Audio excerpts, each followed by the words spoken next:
Hello, wrong one. Hi, how you doing? Welcome to Orb. Vault.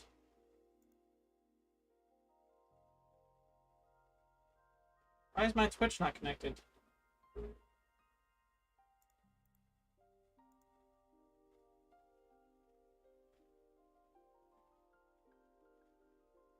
There it goes. Now it's connected.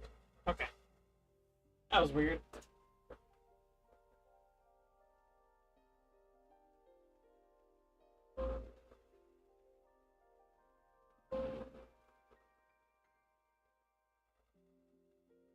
I do not understand why this is occurring. For some reason, my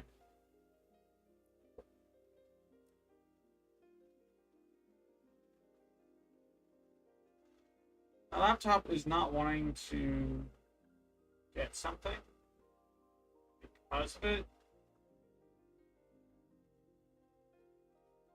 It's being kind of dumb.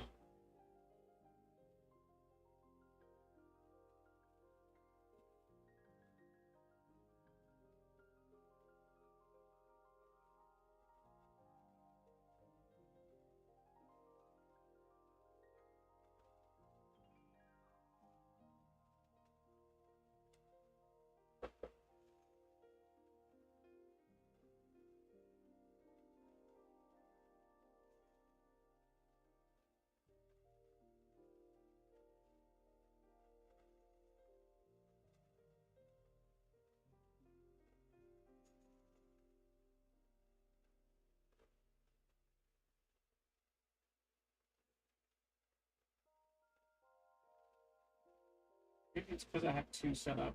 Hold on.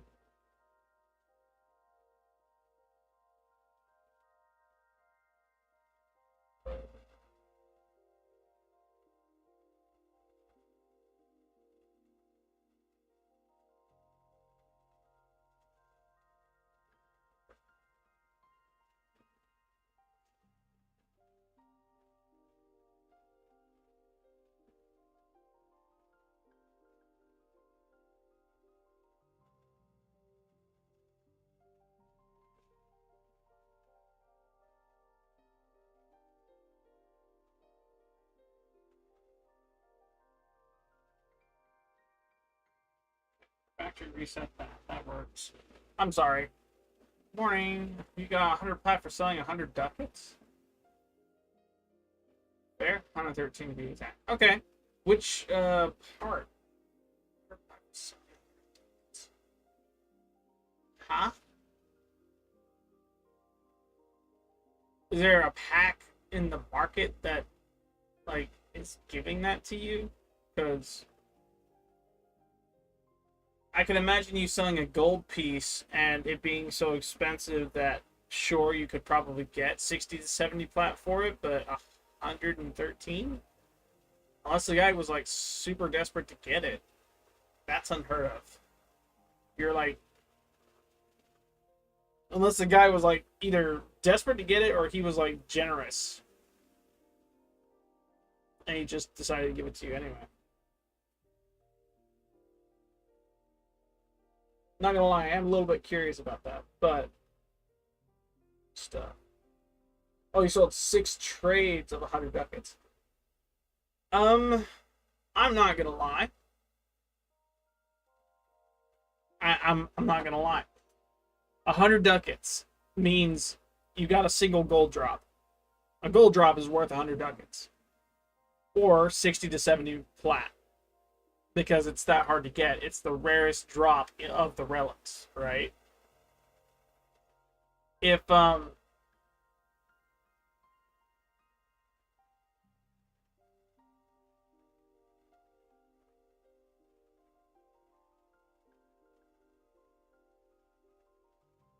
ducats per item. 100p is 100 plat.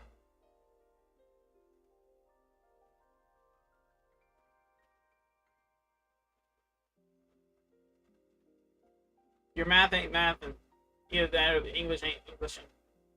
I'm gonna be real too. I just woke up 10 minutes ago, so I'm not entirely here at the moment.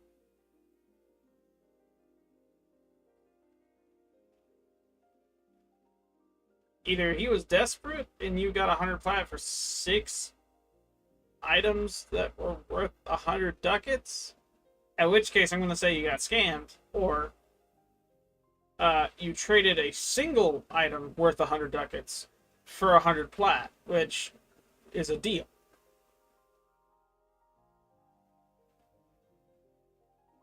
You traded 6 items. I understand this now. You sold 6 gold items for 113 plat. There. You got scammed. I'm sorry, but you kind of got scammed there. Each gold item, I understand the logic behind it. I do. Unless it's a set, you're not going to get over 100 plat, but at the same time, for 6 items worth 100 ducats, you would have gotten more from Barrow than you would have from 100 plat. 113 plat, sorry. I'm not saying 100 is a small amount, but that 600 ducats is enough to get some stuff from Barrow. I'm referring, people say, people in trade chat? Sure. Go to Warframe Marketplace, the app on your phone. Like, here, I'm gonna show you. Hot dog, me. So I know it's gonna be hard to see. See that app in the top right corner of the screen right there that says Warframe Market? I know it's backwards for you guys. When you go into it, it'll queue up something like this right here and ask you to sign in. Use the account you play Warframe with to sign in.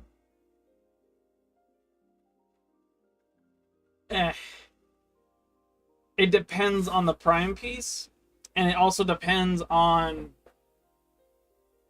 how much you have and how badly they need it. It's a two-way market. They're losing 100 plat and gaining a prime part. You're gaining 100 plat and losing a prime part. That prime part is either extra to you, in which case it's completely worthless outside of ducats, which means you could have gotten something from Barrow when he showed up. Keep in mind, TennoCon's around the corner, so you want to save as many prime parts as possible, unless you're absolutely down bad for plat. And that is the only exception to that rule. Or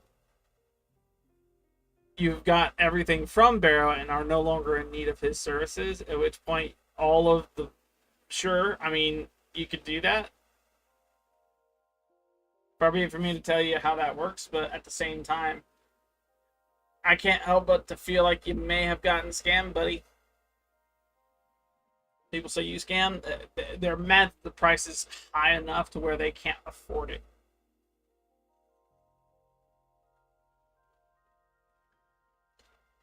You have 431 parts left. See, that's the only other, like...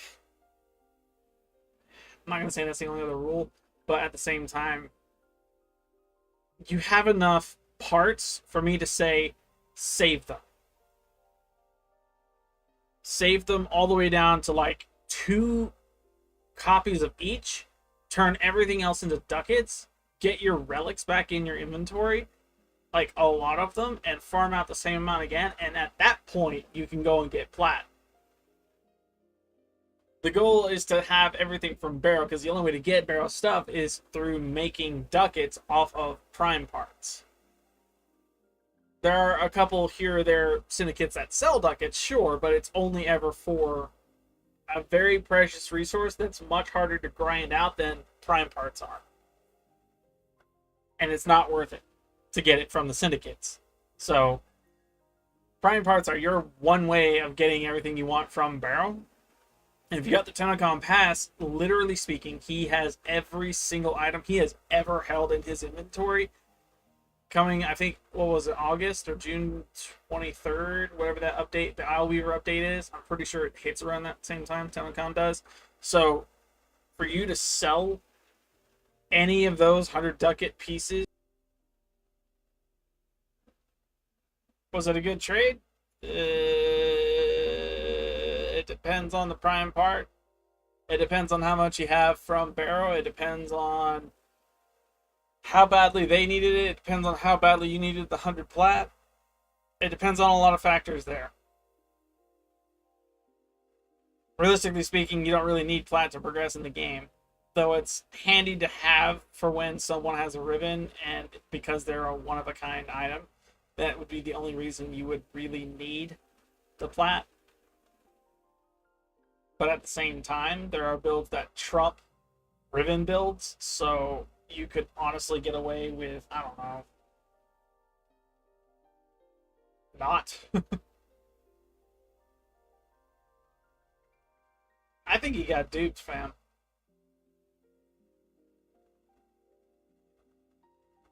You got 431 prime parts left. Okay. Uh, Wisely go about your day, because that hurts to look at, fam. I'll tell you what, if King's online and you're online at the same time, go join his party. He'll tell you the same thing. He'll probably look it up on Marketplace, Warframe Market as well. He'll probably tell you, hey, this right here is, you may have gotten duped, and that this is now the price of this. So, eh. Chances are that same person you sold all 6 of those parts to are probably going to turn around in the same market, and they're probably going to raise the price on each and every one of those parts. Someone in the market's going to say, nope, you're scamming. Stop scamming. I don't know. I don't know about that. Why is this the way it is? I'm tired of focusing on this. I'm gonna shut this down. I'm gonna figure that out later. I got too many broken things on my hands. Way too many broken things. Okay, you good? Cool. I'm shutting you now. Yay. I can see chat. I can see what I'm doing. How so that works. Welcome to stream. So they got scammed. All the parts I sold are 1 to 5 plat.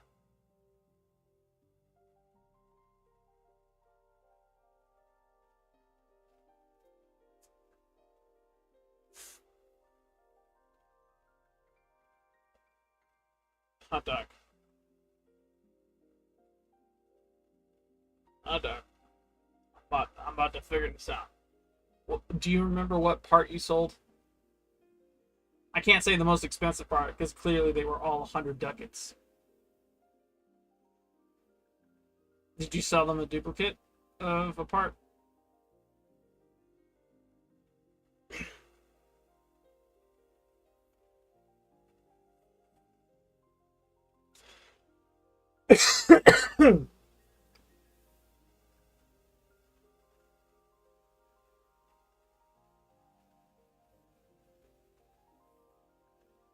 Yep, not a problem.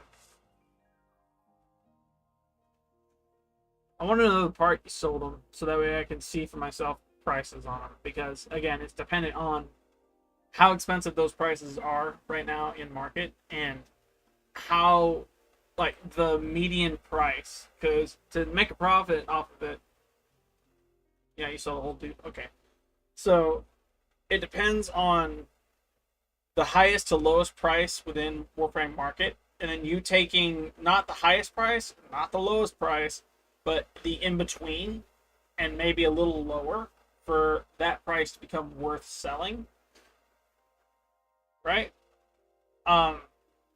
Typically, a lot of people, if they're desperate for plat, they'll raise the price just slightly, but not so high to overdo the top price, right? And at that point, you're going to make the plat you would have gotten back. Had it been a complete set. And it only ever gets the top price when you sell an entire set, so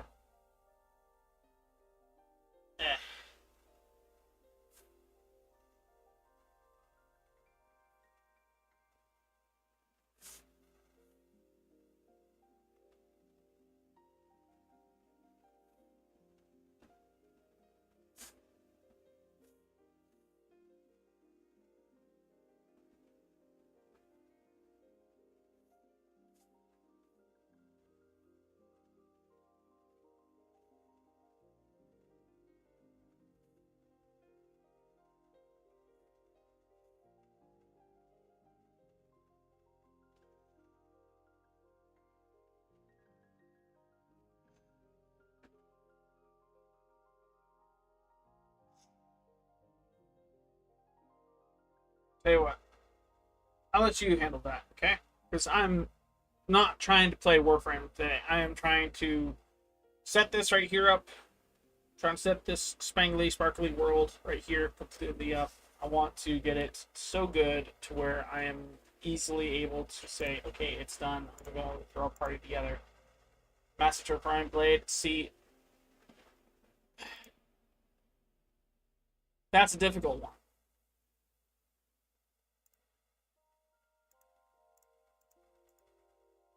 That's difficult.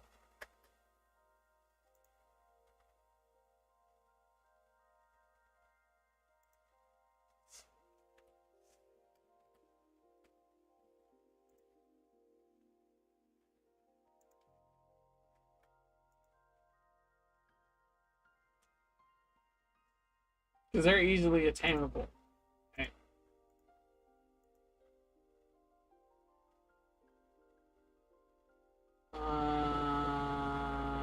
This window, this thing, this one, this one. Yep.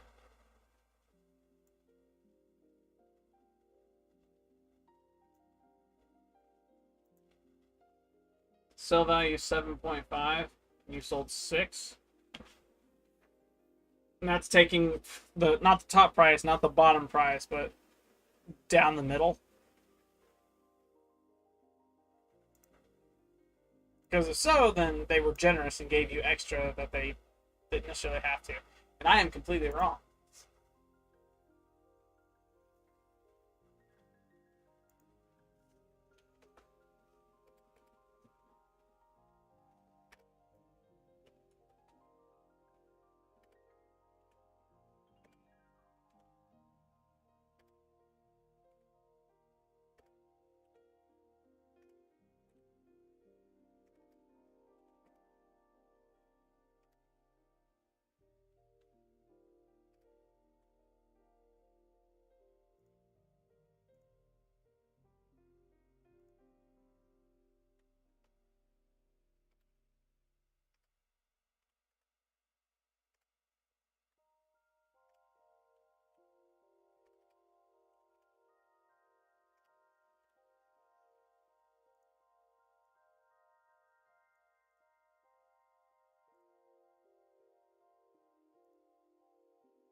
Okay. If that's the honest case, then I mean, so be it. It works. You got lucky and got a whole lot more plat than what most would have. I set my goals right up in this corner here, so that way it's out of the way. I'm no longer going to touch that corner there. So those are my goals right there. And currently, all those subscribers on YouTube and that many followers on Twitch. Yeah. Fun stuff. I mean, Keith. I'm glad you got plat.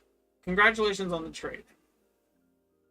Would I have made it? No, because I know Barrow's coming up. That's personally me. You got more plat than it was worth, then you're gold, honestly. Alright. That being said, going out the way, I'm going to do this. I have to figure out where I left off. Unique custom laws is where I left off. And then the one above that is unique customs. I should do this for clarification, just so we're on the same page. Because there's a lot to break down when it comes to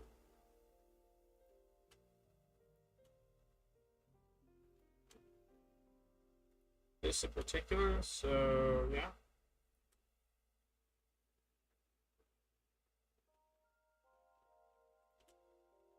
There you go.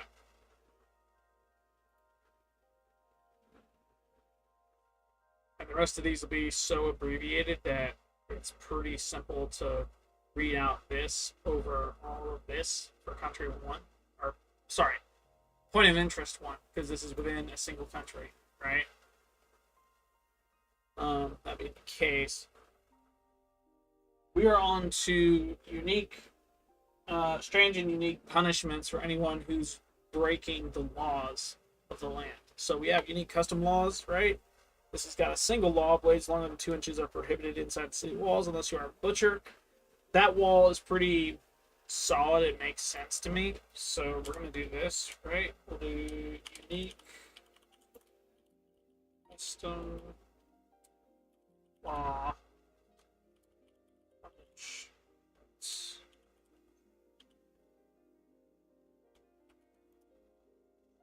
Simple. Yeah. For unique custom laws, this right here: blades longer than 2 inches are prohibited inside the city walls unless you are a butcher. That seems pretty simple to me. But it's not.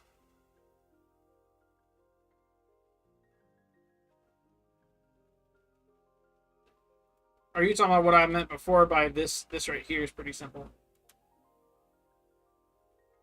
In which case, I can absolutely understand your point of view. Like, this is a lot of information for a single country, and I'm getting down to the nitty-gritty details, right? And I could easily say, okay, screw this. I'm just gonna let this be a thing, right? And we'll make it up as we go. But at the same time, it's always, in my opinion, good to have something to bounce off of, a hard line, if you will, for when a character or somebody in the party or group that I'm playing with for this world wants to, let's say, break through 10 different store walls without paying a dime for the property damage, right?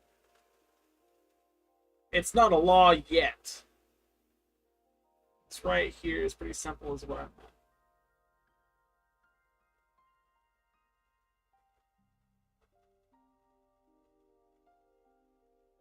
Right here is pretty simple.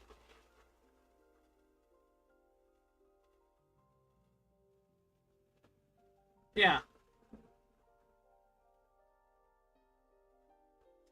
Not gonna lie, I know it's probably something I said. Uh,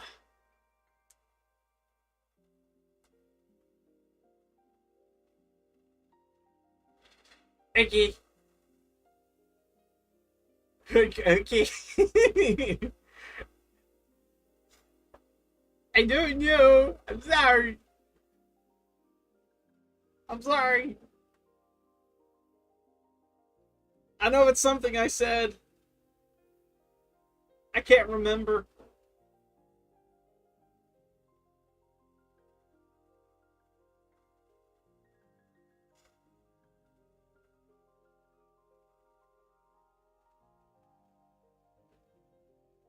I think you're referring to me talking about that.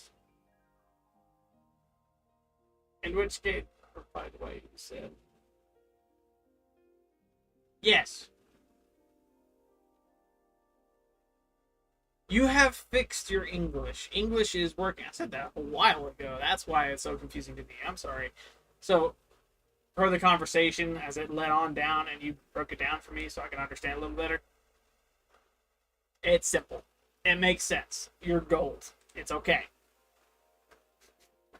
Your math is now mathing. It makes sense. Your English makes sense. What did not make sense was earlier when you were saying I got 100p for selling 100 ducats, 6 of 6. When I see the 6 of 6, I'm thinking you're rating the trade, the single trade you had, which was like 100 ducats for a single item, right? And you were rating the trade 6 out of 6 because of parts, right? I should have been a little smarter than that. I should have known it was 6 parts. That would have made the conversation a little shorter, but at the same time, you understand my point of reference, my thought process in that type of thing. You've corrected yourself. You're gold, and I understand you. We're good. Okay? I think we're good. I want to be good. Are we good? I think we're good. Okay. I have my dice sitting in front of me now. That works. I have my book here. Let's go ahead and figure this out over each table below.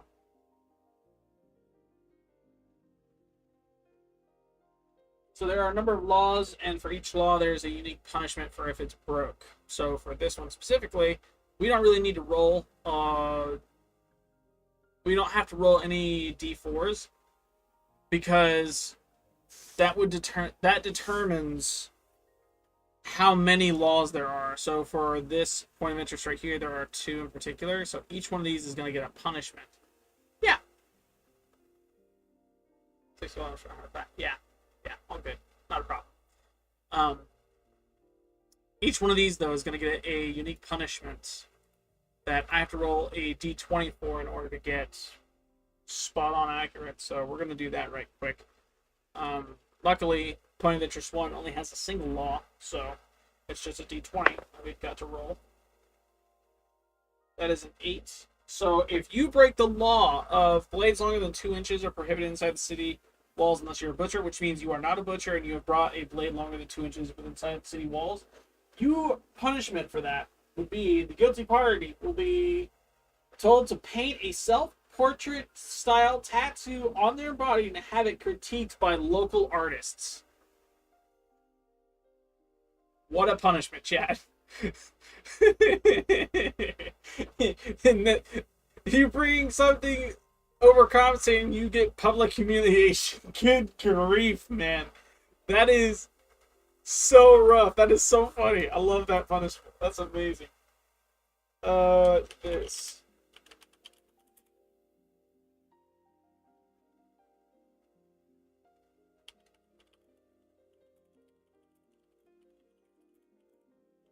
Self.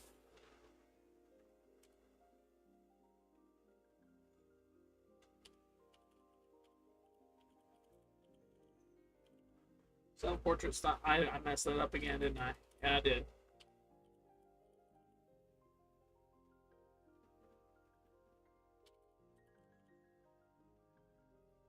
Did I type a Q for that? I did not mean to type a Q for that. Oops. I'm about to have critique by the bars.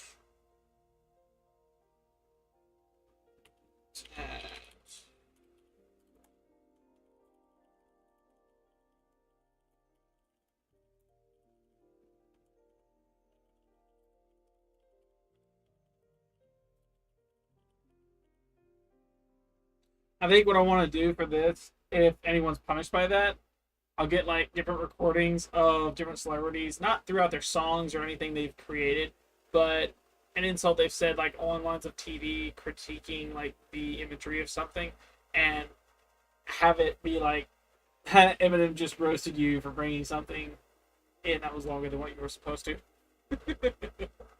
Just something like that. I feel like that would be an amazing punishment to have.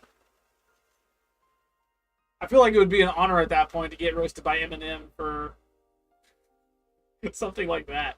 That'd be amazing.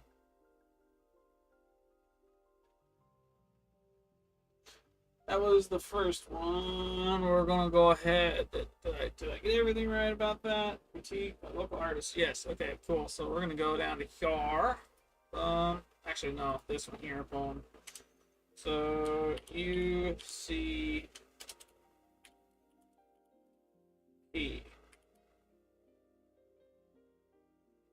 The LP. Good.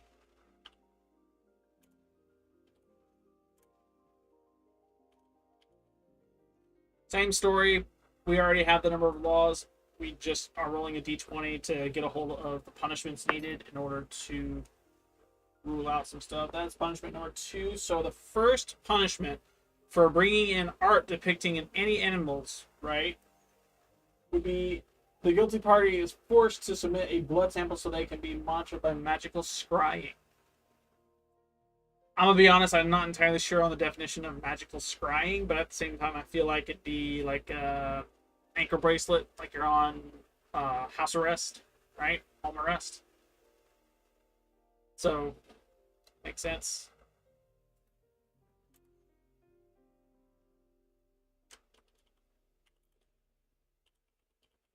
I don't know why my hand wants to go to the Q when it's a G.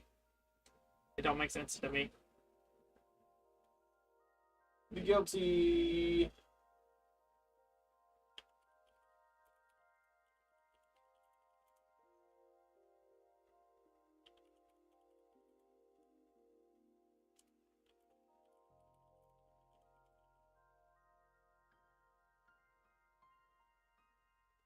Forced to submit a blood sample so they can be monitored.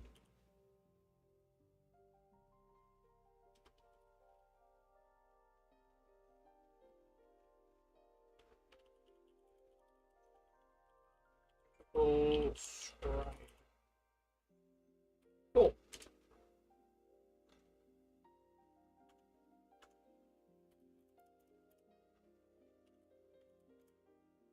And punishment number 2. 11. The punishment for wizards must wear their symbol belonging to their school of magic. So if they're not wearing a symbol and they are a wizard, or if they're wearing the incorrect symbol and are a wizard, the guilty will be placed in suspended animation. Their consciousness is placed in a rune-carved skull and given to the victim of the crime for a week. Wow, that is insane. That's actually wild. Good gravy. That's terrible. Mortifying, but wow.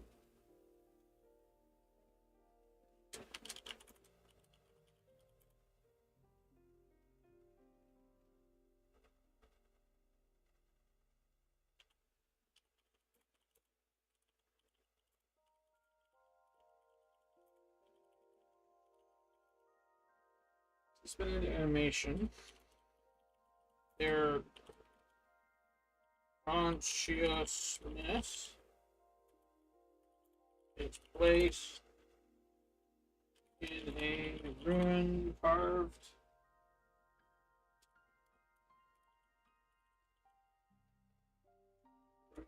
skull and given to the victim of the crime for a week. My question is, who would be the victim? Would it be the School of Magic for the point of interest? Huh. Chat, who would be the victim in that situation? For a wizard who isn't wearing their symbol, or for a wizard wearing the incorrect symbol, who would be the victim if that law were to be broke?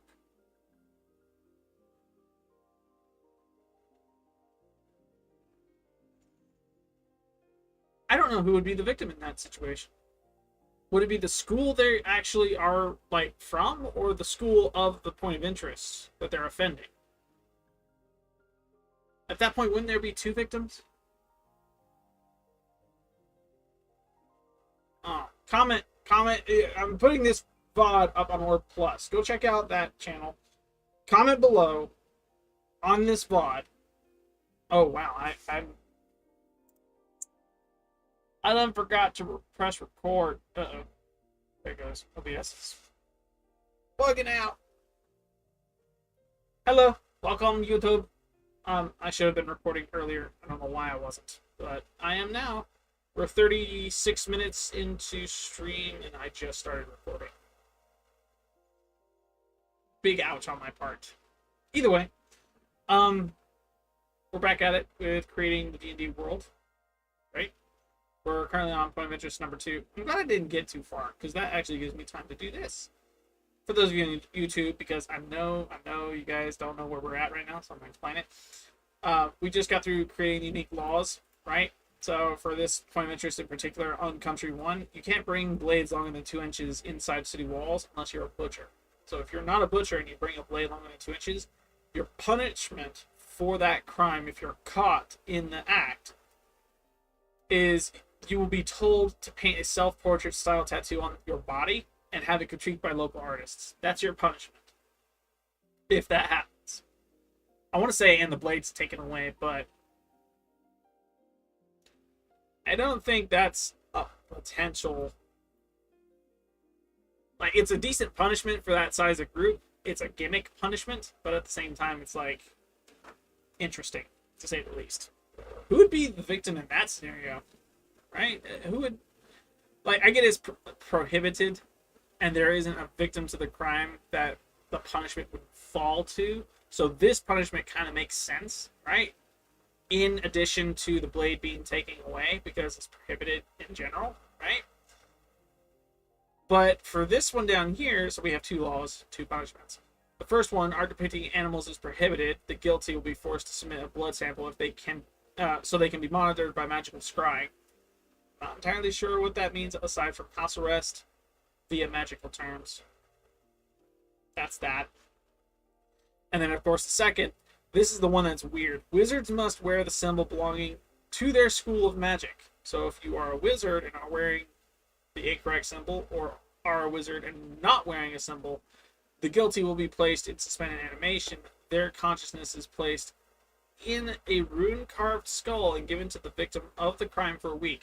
My logic was there might be two victims in this scenario. One, the school that they're disrespecting by not wearing the correct symbol, and two, the school of the point of interest that is enforcing that law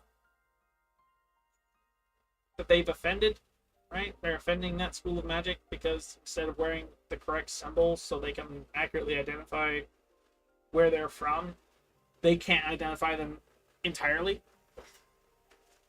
And even if it were the incorrect one, it'd still be breaking the law. So who would be the who would be the victim in that sense? Comment below. Let me know. And if you're in chat, yeah, interaction. Who do you think would be the victim in that? Because that is a very interesting one.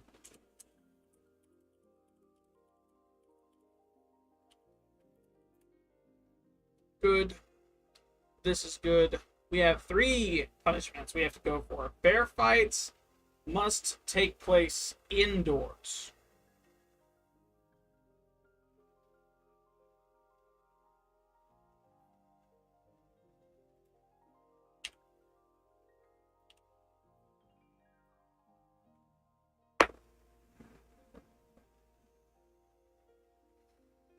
That's a 10.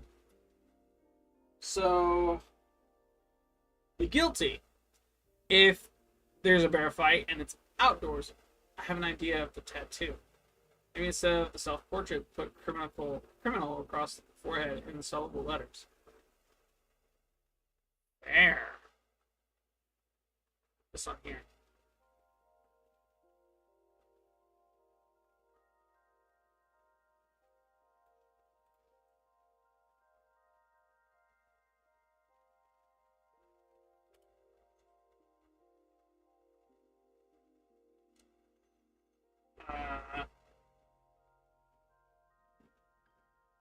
In bubble letters. Oh, that'd be cool. Okay. Paint. A word criminal in bubble letters cross their forehead.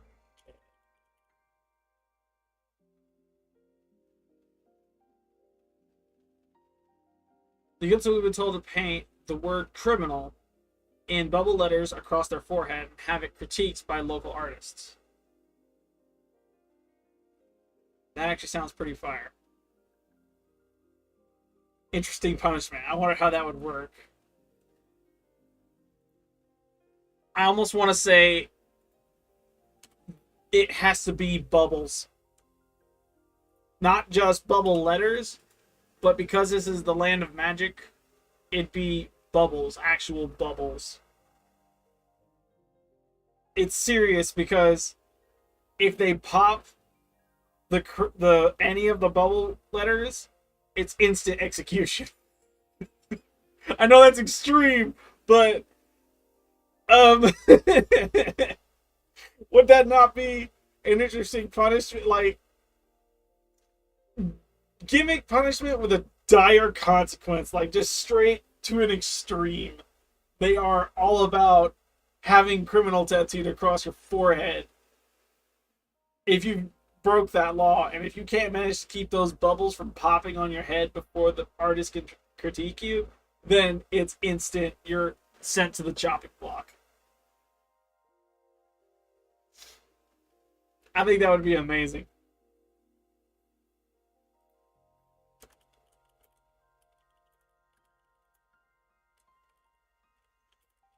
If they pop, it's to the block.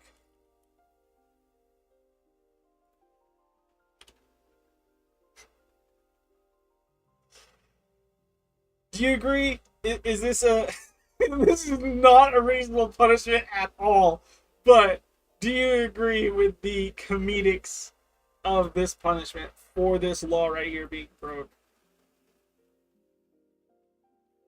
I think that's pretty good, in my opinion. That's actually fire. I love that. I love that about I love that. I love it. That's freaking awesome. I love it. Yes. I'm not changing that law again. That's amazing. Okay. This one here are depicting animals, wizards wearing their symbol. Yeah, this one and this one. They pop, head explodes. I was good. I went tame, bro. You went all in. Good grief.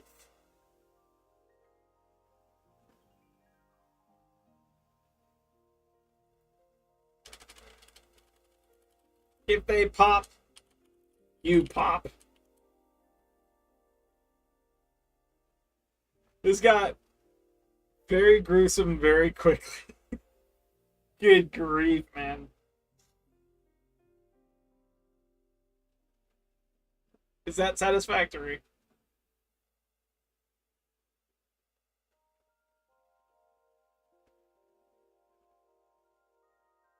That is actually crazy.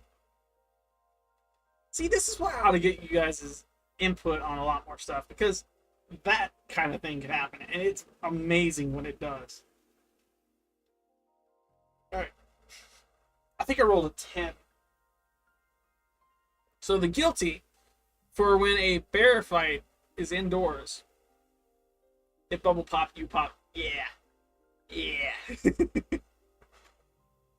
If a bear fight takes place outdoors or anywhere that is not indoors in an enclosed structure, the punishment for the perpetrator is they will be unable to pass anyone in town without bowing and apologizing for their indiscretion. Okay.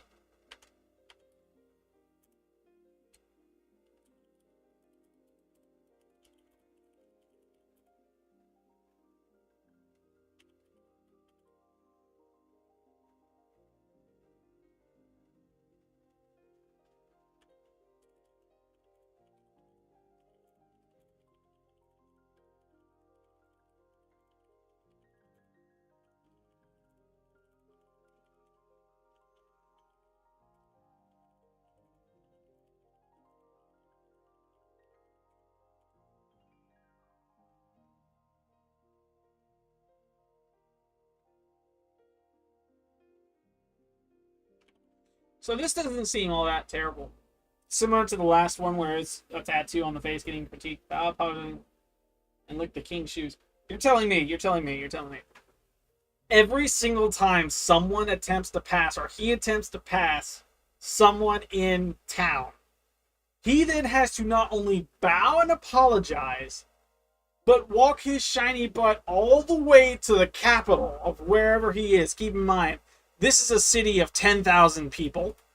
It's a small city, but there's 10,000 people, including that king of... We're not even talking about the point of interest at this point. We're talking about the country as a whole.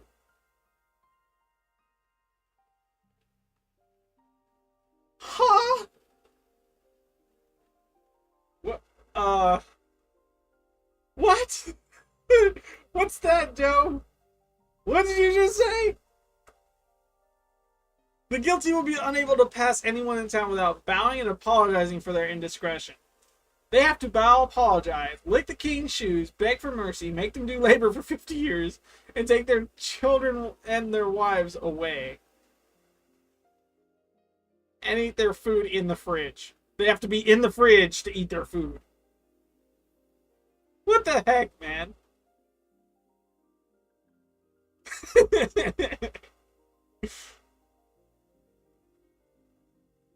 Huh.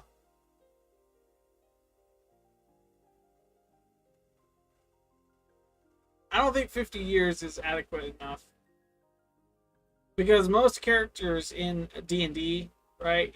Like I'm thinking along the terms of I did this from a book, so I'm gonna have players do their actual character from the book, and if they want to, they can do it creative.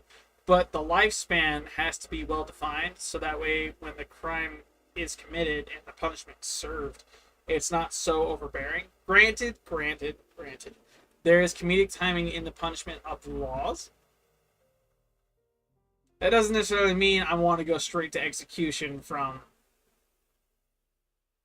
having to bow and apologize. I feel like if the punishment says they have to apologize specifically, morally speaking, it's it has to be a custom for someone in that same point to have decency to accept that apology. Plus, they just got through with a bear fight.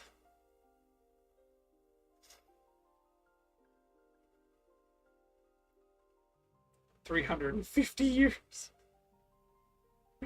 Brother. 350. Make them do labor for 350 years. You do realize the maximum lifespan of anything in the book is like 700, right? You're saying take away half their lifespan, and that's the one race that can live that long. Every other race is like 50 and like 100, 150.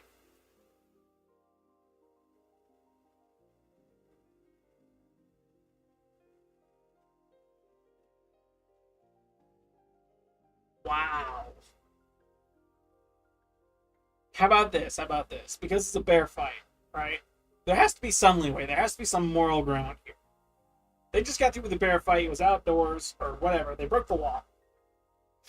They not only have to bow and apologize for their indiscretion, but let's say I don't know, because they're in town. They're allowed to walk around, right? Forcing them to do labor isn't a punishment. It's a punishment, yes, but it is not. Um, what's it called? It doesn't fit the same sentence, right? Beforehand, it was funny because it went to an extreme. Lean, huh? Lean? Yeah, I think.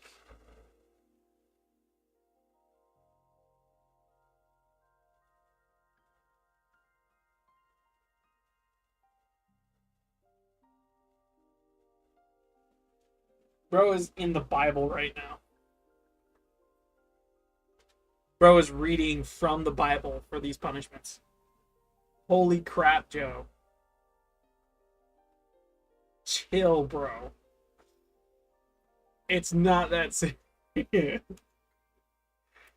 Golly, man. It is not that serious.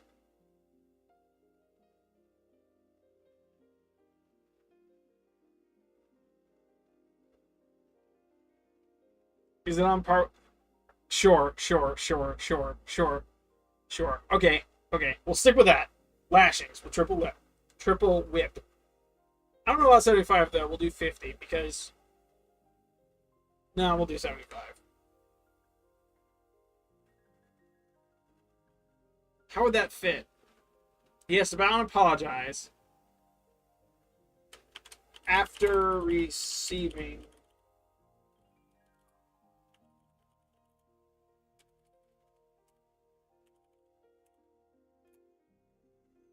75 lashings from a triple whip.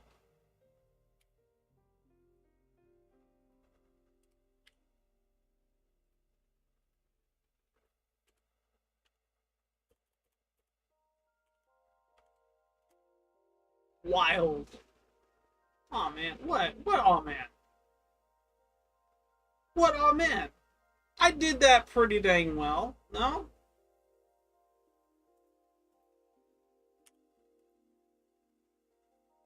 What you mean, oh man? I did the 75 lashings. Lean. I don't understand what you mean by lean. So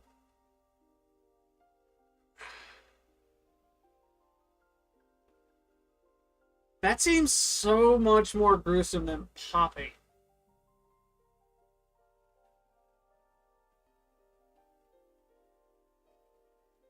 Chat, what horror movies are you into? Good grief.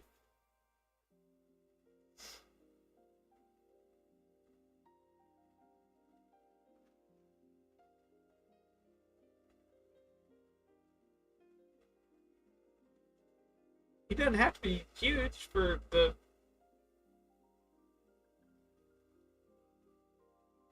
feel like if you've gone too far. 75 lashings from a turbo whip is excessive. From a huge guy, that is extreme. How about this? How about this? I'm gonna move on because I think the 75 lashings is okay. I think it's all right. After 75 lashings, having to bend over and bow to everyone you pass in town, that is painful. I've never done that.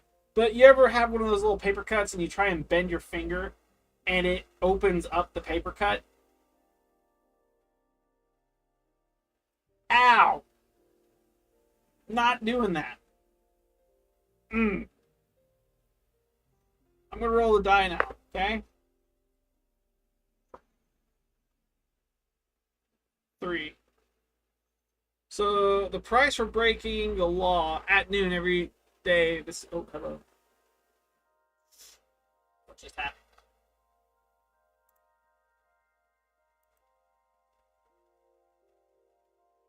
Everybody okay?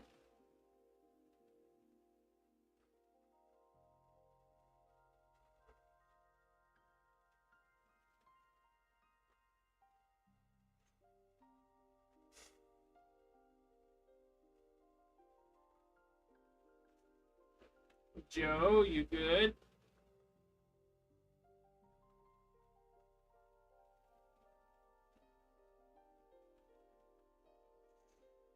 Saw it freak out, but I don't know what happened.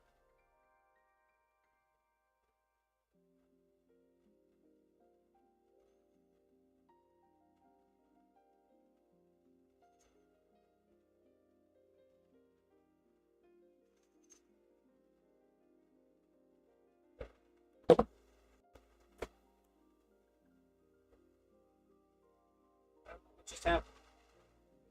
Weird. Joe, I didn't mean to scare you away. Come back. That was a 3.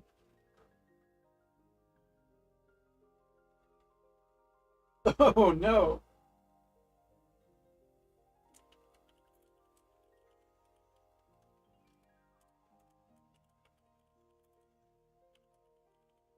You're still here. Yes. Yes, I am. I think we lost a viewer on Twitch. I keep forgetting you're on YouTube. Somebody on Twitch left. Don't know who though. Will be petrified and must serve. I have to roll. Must serve. I have to roll the big boy.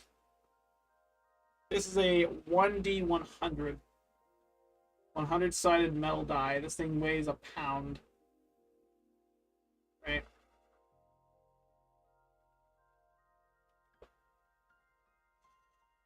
Thing is, I don't have a space big enough for this to legitimately roll and just sit off something. So I'm just gonna let that do its thing.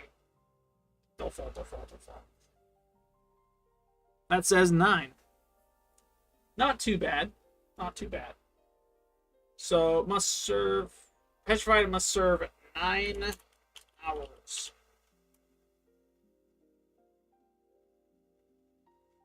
As a city statue.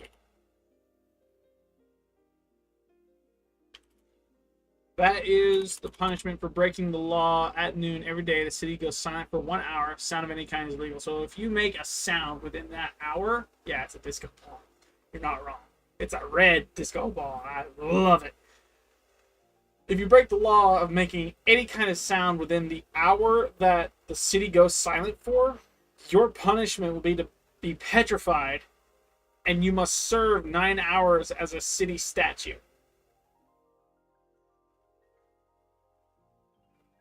That's pretty cool in my opinion. I like that. That's actually befitting of the crime with a different sense.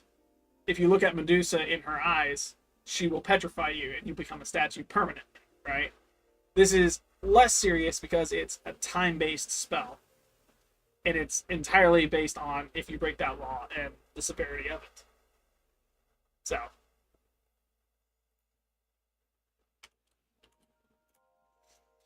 Same story again. I will place this over here because I don't need to mess with that. 20. That is a 12. Oh no. Oh no. If you break the law at noon, not that. Crops and herbs cannot be collected at night. So if you try to eat anything from a field at night, or if you try to collect anything at night that is an herb,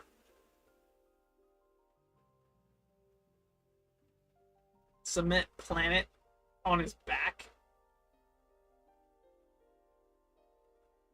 Huh? Huh? Bro just turned him into Atlas. What the heck? A cement planet.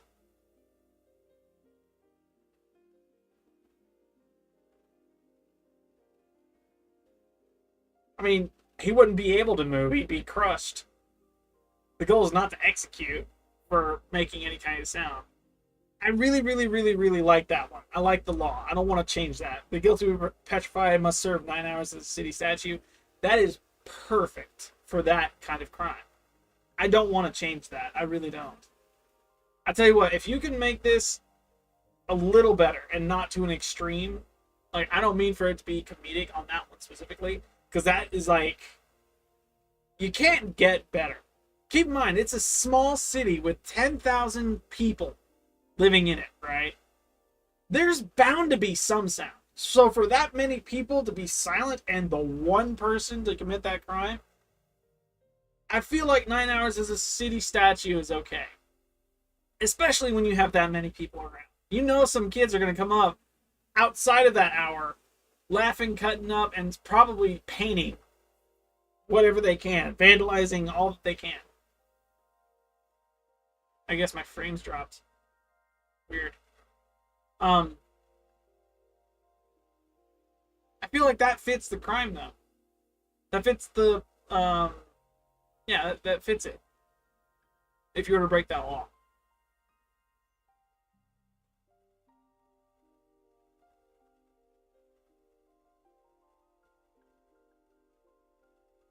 These are laws within the points of interest, too. So think along the same lines as, like, the United States, where you have federal law and then you have state law, right?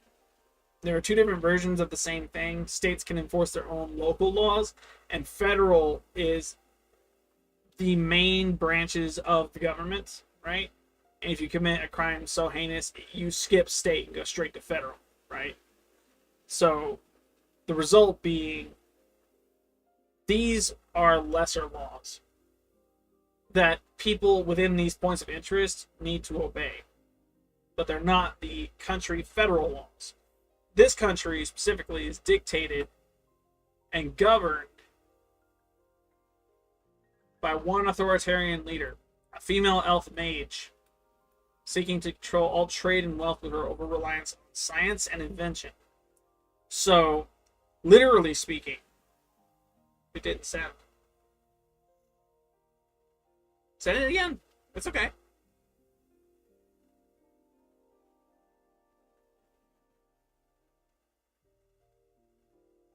It's okay. I'm looking. I don't know why it restarted. It said I'm streaming now when I've been streaming for an hour. I guess ads on Twitch. Cool. Cool. They see me as a monetizable thing. I'm sorry you have to watch ads to get through to my stuff, but I can't do anything about it. I can't even turn it down right now. I'm not monetized or affiliated or partnered with Twitch at the moment, so I'm just waiting. Outside of that, though, that actually makes a lot of sense. Most of the punishments up until this point, I get we're only on point of interest 3. Most of that for the local law states are they make sense with the leader of this country being the way she is. So I think it's okay. I just rolled, didn't I? 10? No, I didn't roll. So that's 13. So there's two versions. Oh, wait. That. It was 12. I made a boo-boo. That's terrible. So, if you break the law, if you collect any herb at night whatsoever, your punishment is to get stuffed in a lockbox with hundreds of mostly harmless insects for roughly 8 hours. Ugh. Bugs. I can't imagine how that person's going to act when they're shoved inside of a lockbox. That's going to be that's going to be terrifying. It's going to be like, yeah, don't do it. No. Angel Rising.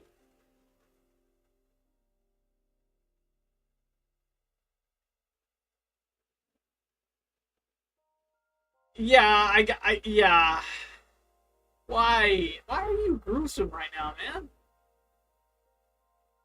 What did this person do to you?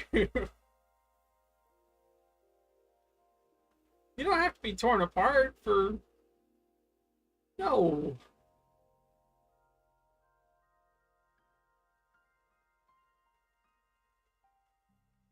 I like lighthearted fun, bro.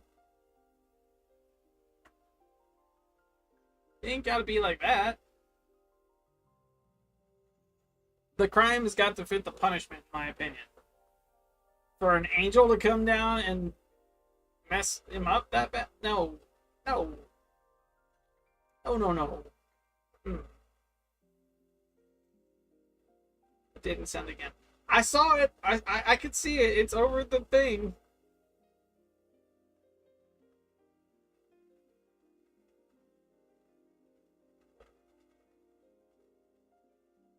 If he acts up.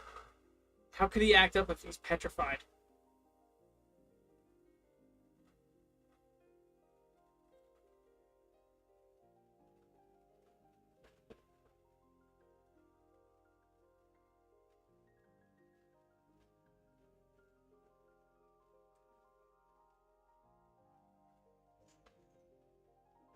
He will be brought to town square.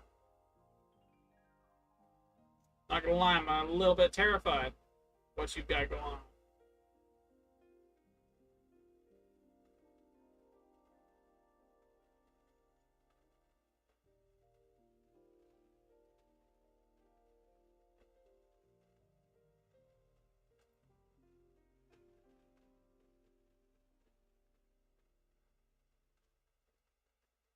He'll be hit by crossbow sentries with ropes. Dude, come on now. Come on. Do better. I get it's the land of make-believe when it comes to this kind of thing, but I'm not wanting it to be rated R. Yes, there are going to be some rough parts, but this is the very first country. The laws don't have to be as gruesome as the story lets on.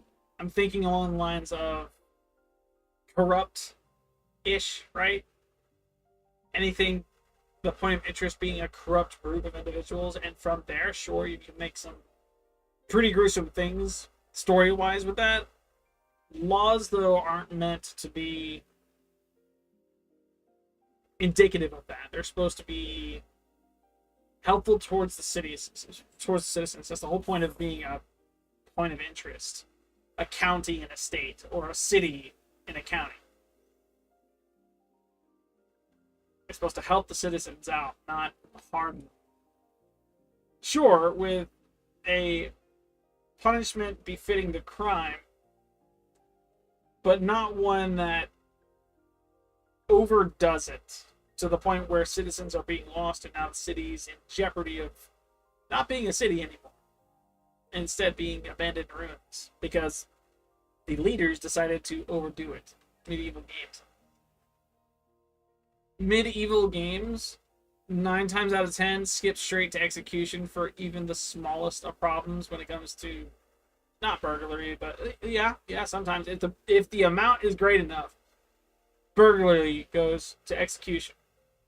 But it's always a clean one. It's either hanging or decapitation, one of the two. And that's modern day medieval times. Medieval games, magic tends to get a little creative, and I understand where you're going with that. I do. Considering I'm thinking Elden Ring, I'm thinking Dark Souls, I'm thinking the darkest of dark when it comes to medieval games at the moment, right? Punishments, and this is going all the way around, have been gruesome, but have been curses more than they have been being torn apart. Dark Souls is known for its difficulty. Elden Ring is up there with it. The punishments for dying in those games are pretty cut and dry. You either bleed out, which is a normal thing. You're burned to death, which is a normal thing. There's no drowning yet, but I imagine they'll try and make that a thing some way, somehow. You can't swim at the moment, so you walk into water, you're drowning. You can freeze to death. You can literally lose all your stamina. Are you going to make it a trophy?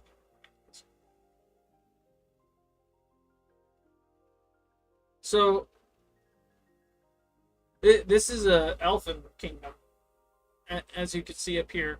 The leader of this country is a female half-elf mage. That's the leader of this country. They are currently at war with their immediate neighbor, one large country trying to take over smaller countries. They formed a mutually beneficial, if tenuous, alliance with another country, right?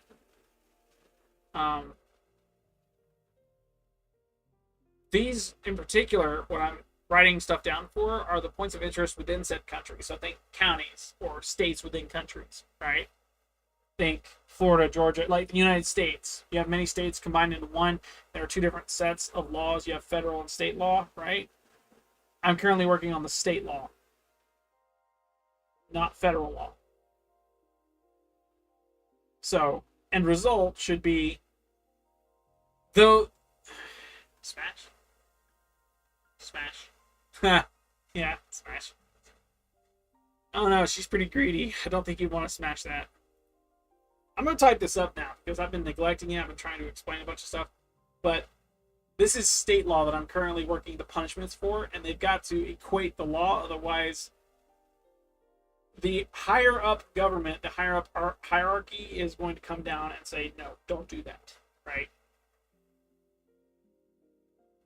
The crime's got to fit the punishment, and I feel like the very first point of interest we had, where it was a single thing, and if they pop, you pop, that's one of those things where I'm okay with, because it's a funny comedic thing, and it's not as gruesome as, I can simply say you popped just like the bubble did, and it not sound gruesome at all, but the meaning is so much worse.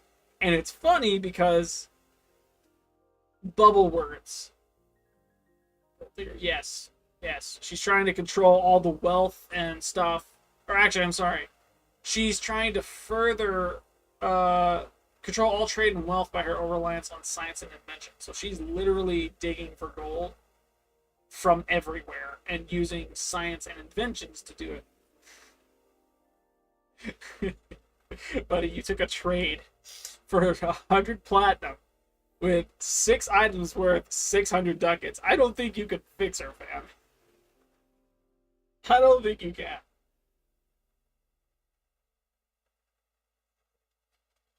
Good luck if you can, though.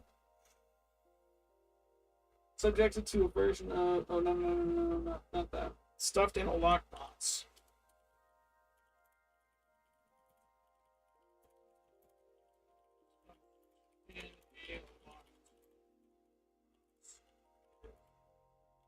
Mostly unharmful. Is it unharmful? Harmless.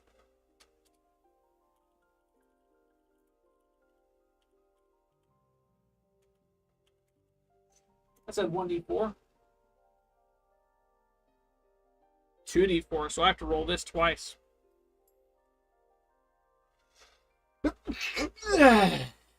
Wow. Yes, I trust you. You've been the best king. I trust you. I don't trust her. You might think you're fixing her. She might see it as a way of doing something completely different. She might be getting after your goal here soon. This is 1 and 3. So for 4 hours.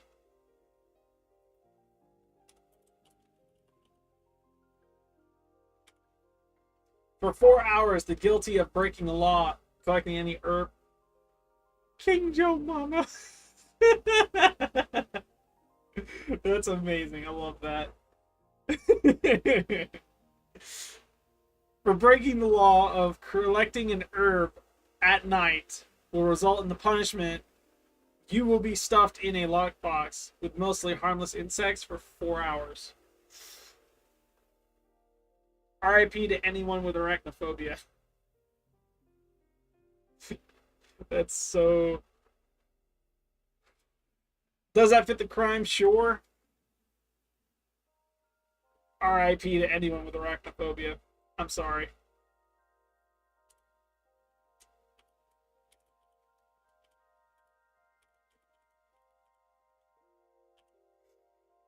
Good.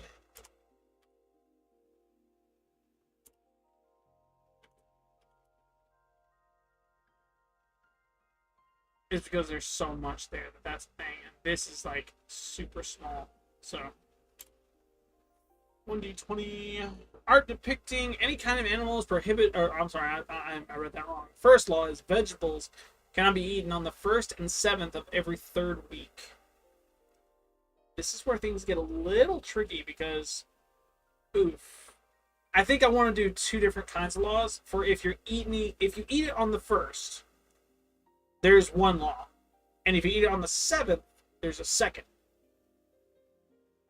of every 3rd week. So in general, on the 3rd week, the 1st and 7th of that week, you cannot eat a vegetable. If you eat one of 2 things will happen depending on the day you decide to eat it. So Saturday or Sunday of that week. What is that? They'll be eaten by a Tarask? What is a Tarask? Chat. Huh? Again, gruesome. Interesting. Huh? That's 18. So on the 1st, if you eat a vegetable, the guilty will be cursed with a magic mouth spell on their forehead for 1 month. If anyone comes within 10 feet of them, the mouth screams, "I'm a degenerate and cannot be trusted."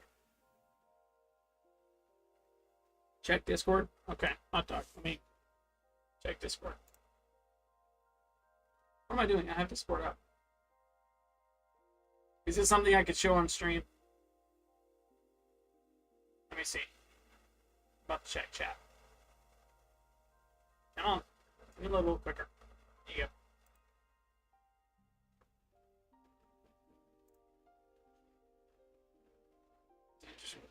The most dangerous creature in D&D is the Tarask. The pure destruction that exists and inflict carnage on the world around it. Stop. PlayStation. Son of a. Oh god, late. Well then. I see. That is extreme. That does not fit the. Does it not fit the crap? I don't think it fits the. We'll toss it in there. We'll toss it in there, but it won't be to that extreme. We'll keep it friendly on that note. It'll be thrown in there. Don't worry. I think I had 18. Yep, 18. So, first law. On the first. Guilty will be cursed.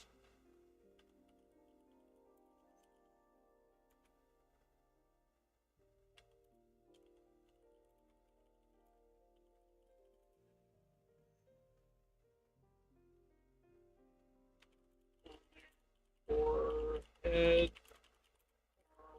1 month.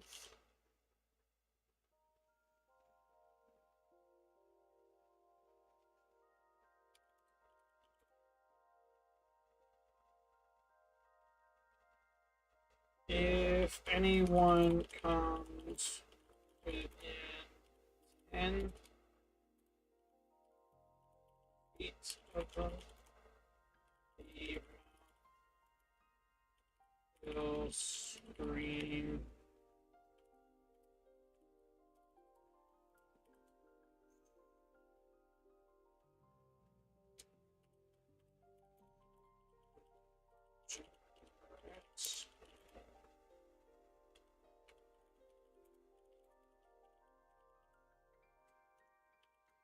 Let me trust it. Good. Cool. Joe's Dragon Slayer. Fair. Fair. Secret NPC. That would be interesting. Hey.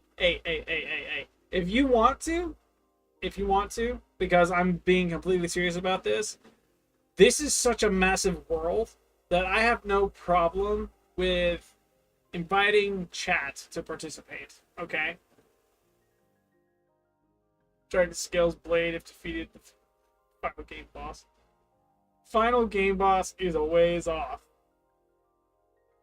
A ways off. Keep in mind, this is the first country, and I've made an entire planet. It's got continents. It's got more than one country on it. And each country is ruled by a different person with its own set of laws, own set of rules, own set of everything. Literally, I'm tempted to copy and paste all of this. So that way, it's as simple as, oh, go here, go here, go here, go here, and then from there, it's just re-roll everything to get it right. I need to make another document for this stuff right here, the annotations. So that way it's as simple as copy paste. I have my locations, go there, put it all there, call it a day. That's an interesting idea, though. Very, very interesting idea. Good.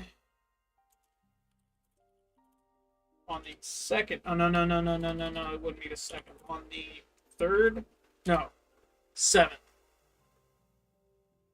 1st and 7th day, so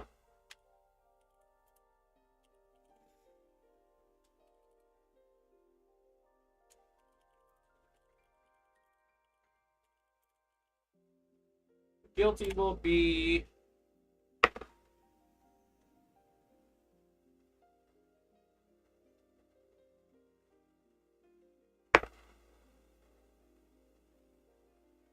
nine.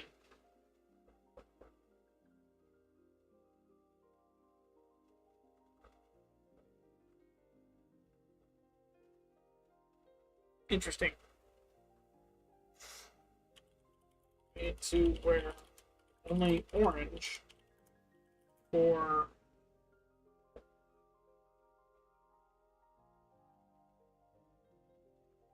I have a 6. I do.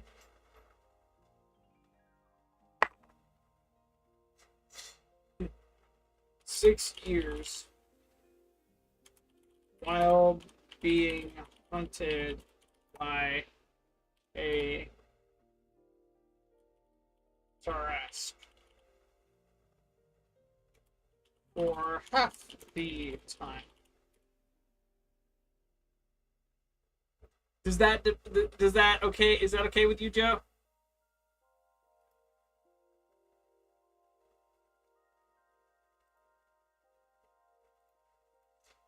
On the 7th of this first law, if you break it by eating a vegetable on the 7th during the 3rd week of any month, the guilty will be made to wear only orange for 6 years while being hunted by a Tarrasque for half the time. Is that okay with you?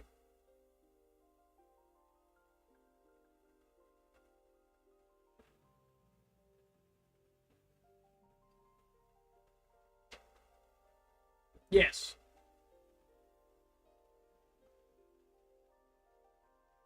Yes. That's okay. I haven't really messed with the economy much, but there's an overbearing theme where it's a country as a whole that makes up the economy, right? Not just an individual point of interest. So, realistically speaking, if you present yourself in a less populated area, chances are that populated area is going to be closer to poverty, right? And due to it being that close, your prices will need to change depending on that. And then, of course, very, very, very complex stuff.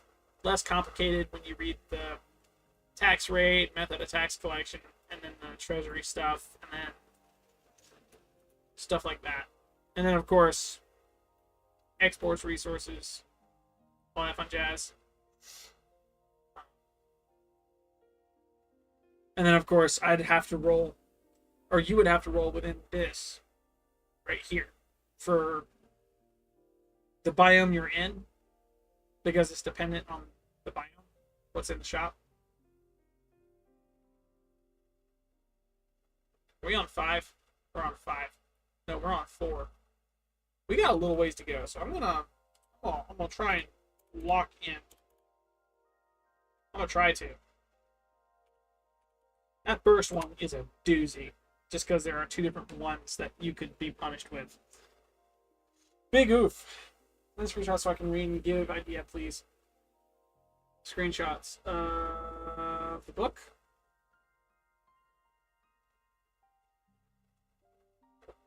Yeah, I will. Hang on. I don't want to do this. I'll do this right here.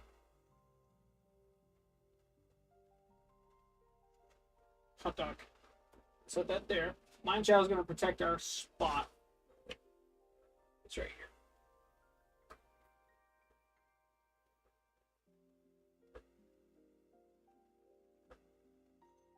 So this right here is one page of stuff.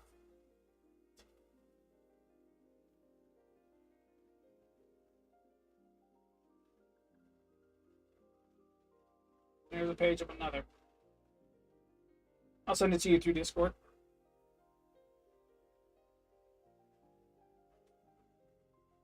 Thank Mineshaft for holding our spot, please. He did pretty good. Here's how you type his name. Here's Mineshaft. Right. Thank him. Say thank you, Mineshaft. Thank you, Mineshaft. I set that right there. So here, boom, boom.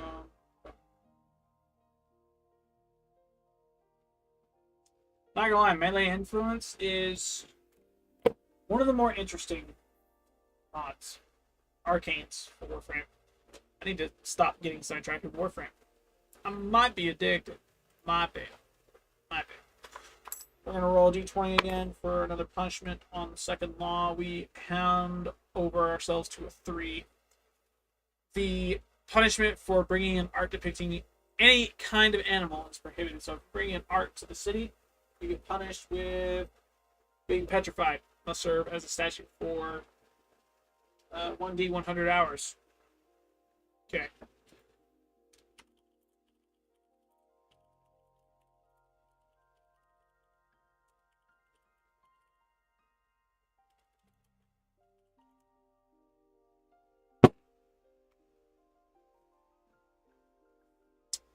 So this population does not like it when you bring in any animal art whatsoever.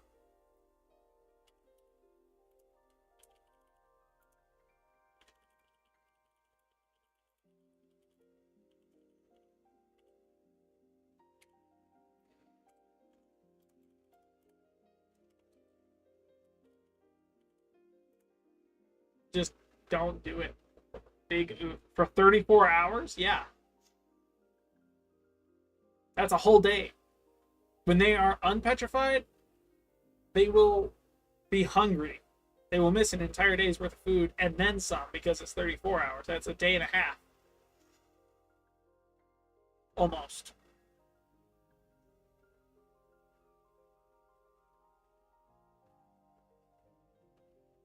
Yeah. So you can get creative within the realm of those items. If you are a arms merchant, which means you sell swords, shields, firearms, magic tools, the like, typically it's separated by niche. Shields are one spot, armors are another, swords are one, guns are one, magic is another. It's all separated, right? The general idea is to bring in a market or a store or a shop that's moving with resources that aren't, if it's moving, it'll be resources that aren't relatively needed, but are wanted by beginner adventurers,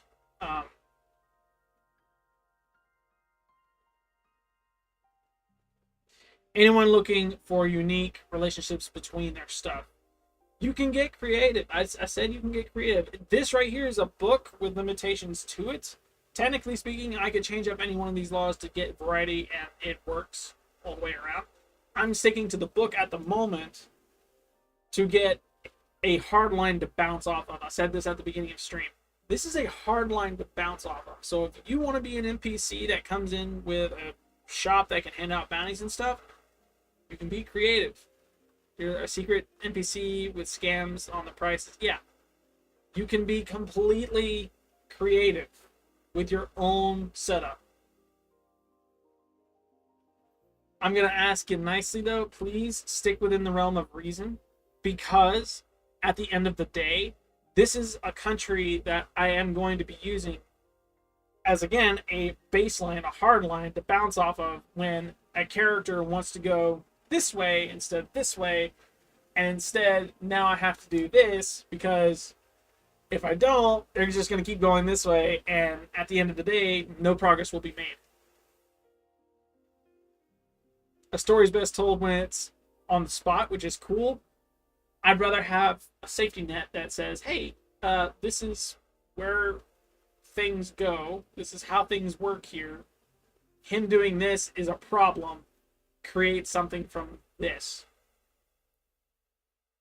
And if this doesn't work for you, storybook it. Stay within the realm of reason, and according to all of what's right here, it should be good. That's what I got going on. What's the what's it called? What's the punishment for bringing in any instrument that is a wind instrument? Let's find out. That's a 5.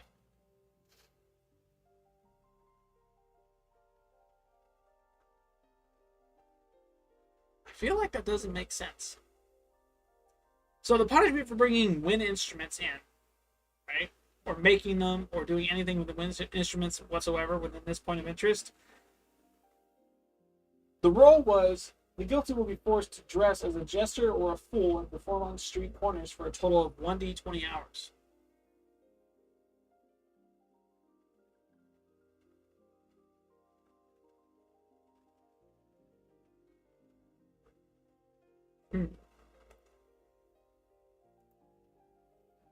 I have an idea.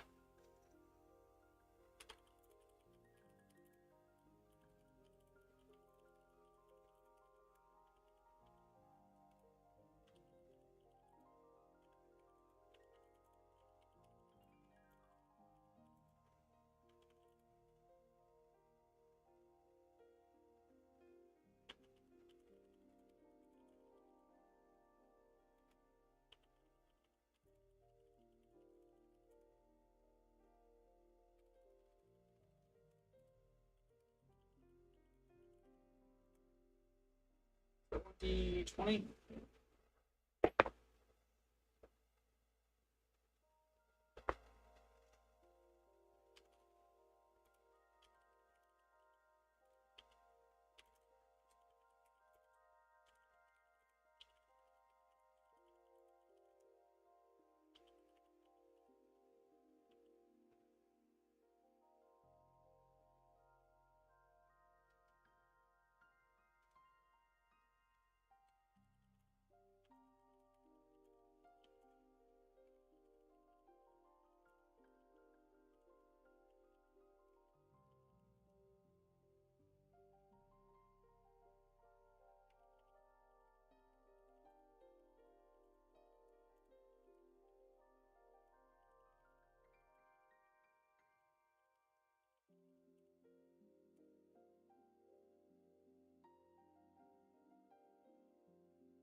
I think this fits.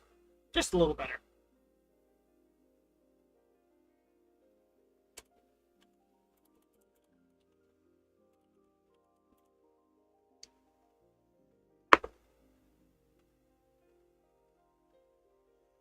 $15.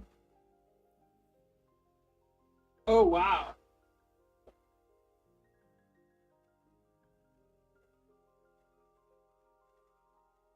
Interesting. Bags of holding are illegal inside city walls, so if you bring a bag of holding in, the punishment for the guilty will be they will be affected by a polymorph spell that will turn their head into a goat's head for anywhere between 1 to 8 weeks. Wow.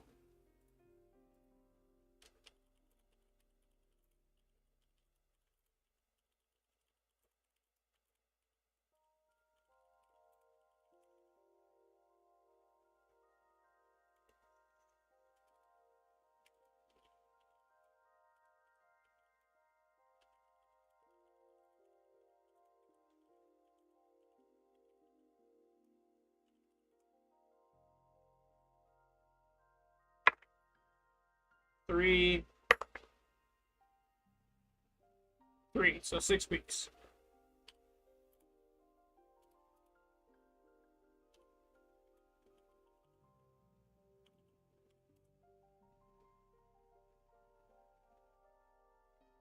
I think that works.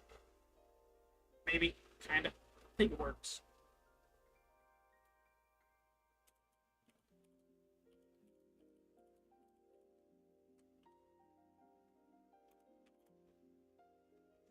Good news, there's only 2 at noon every day. The city goes silent for an hour. Sound of any kind is legal. 1 day a year, each citizen must volunteer to catch vermin or clean the city streets. Cool.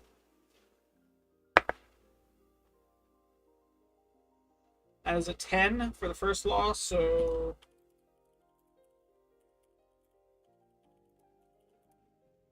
the guilty will be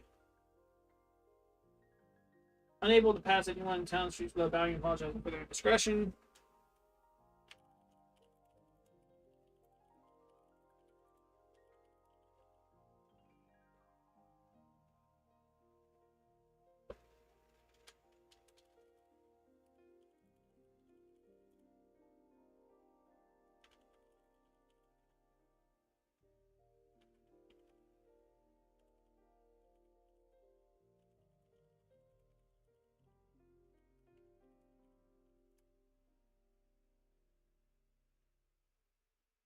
Cool.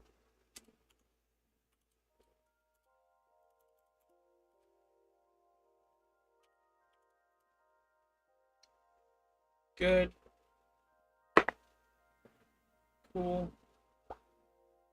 That's a 6.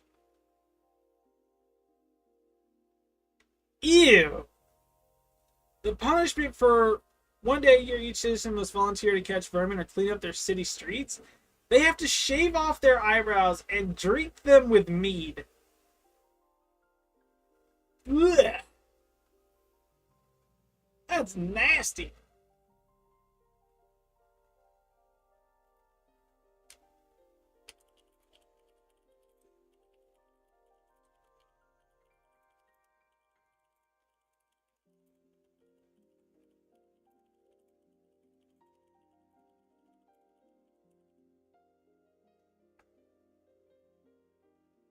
That's probably one of the worst laws I've put up. Ugh. Could you imagine having to do that as a real life punishment?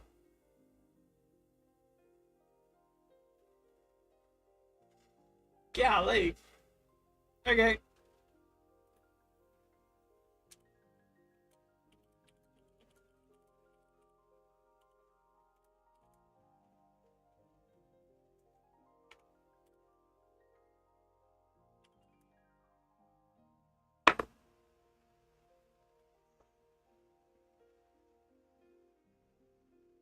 That says 8. Okay. We had a point of interest that said you have to paint. Um, you have to get a tattoo of the word criminal in bubble letters, and if you pop, if any of the bubbles pop, then you pop.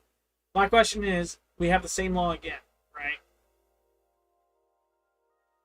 Creativity.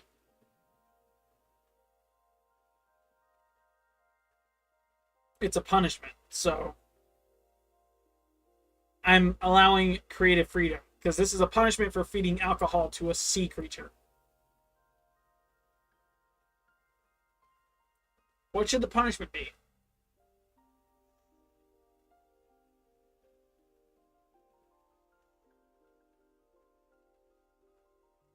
Outside, like within that, in that sentence, right?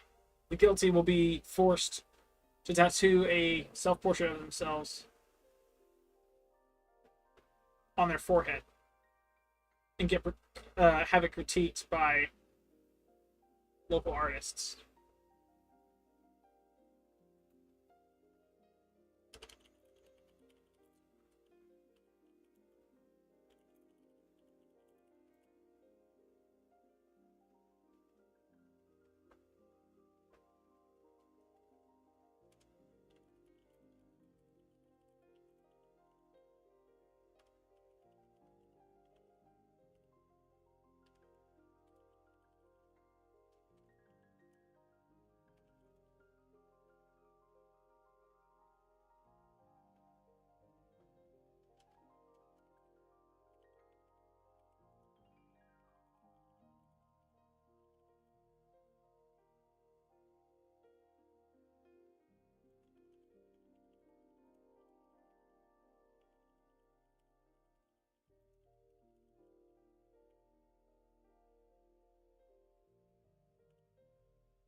This right here is the law, or this is the punishment. I'm throwing it in y'all's court. Genuine opinion. What would you change about that, creatively speaking, to best fit the crime committed? Stuff. Beforehand, it was this right here. Not that one. This one. Paint the word criminal in bubble letters across their forehead and have it critiqued by local artists. If they pop, you pop. Okay.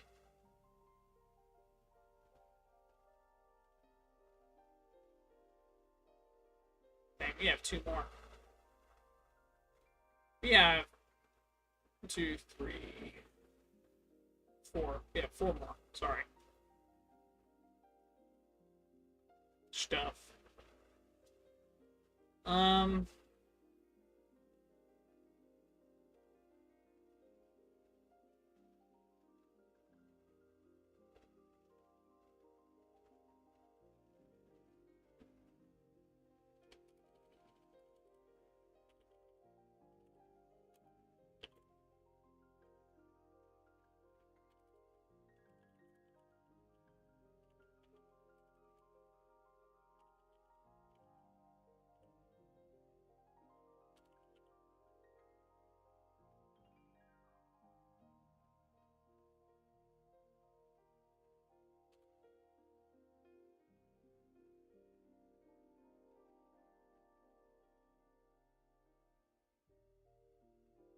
Hmm.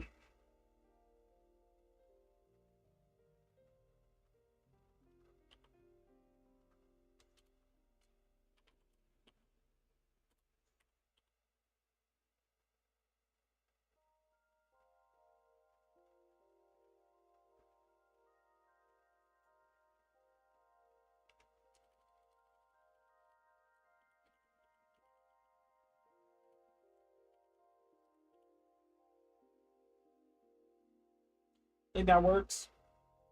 If they So the law is feeding alcohol to a sea creature.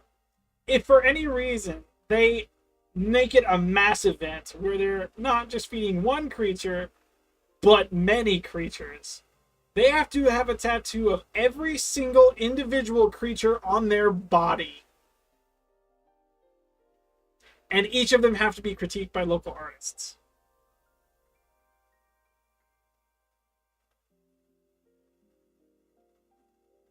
I get that sounds more like a benefit, but to those not wanting ink on their skin, it's also going to make polymorphing a nightmare because I think if you're tattooed, that image is then put onto whatever you polymorph it to. So disguising becomes a problem.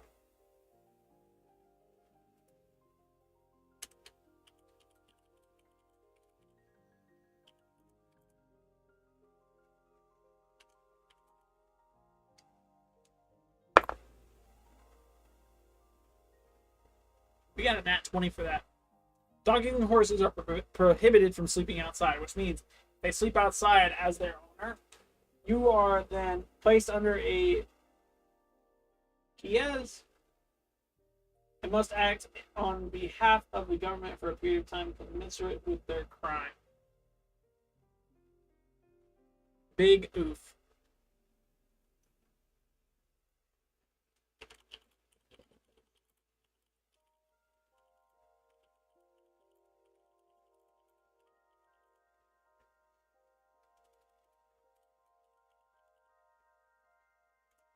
I don't know what that is or what it means, but I'm about to find out on Google. So, one moment.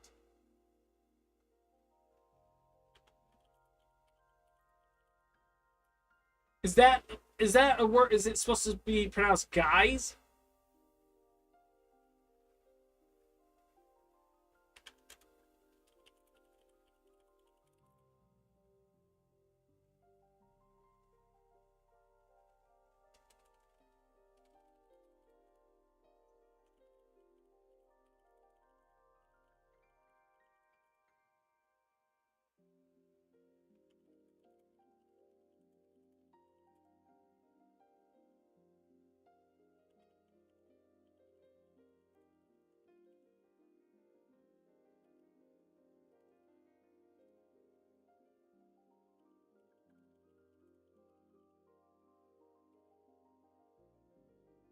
So, please. Hey, wait. So I see please from you, Joe. Check Discord, read please. Oh, I see. Okay, hot dog. Let's do this. I'm gonna do it on this screen so it's nice and visible to the world. This is what I put up. Oh. Oops.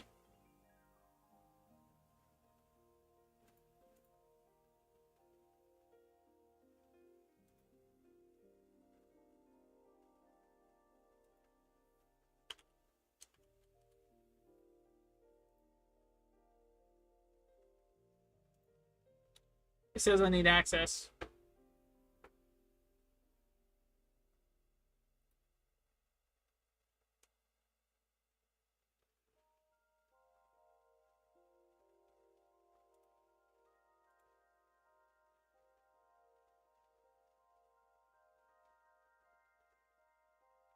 Okay, cool. I have to do this at the moment.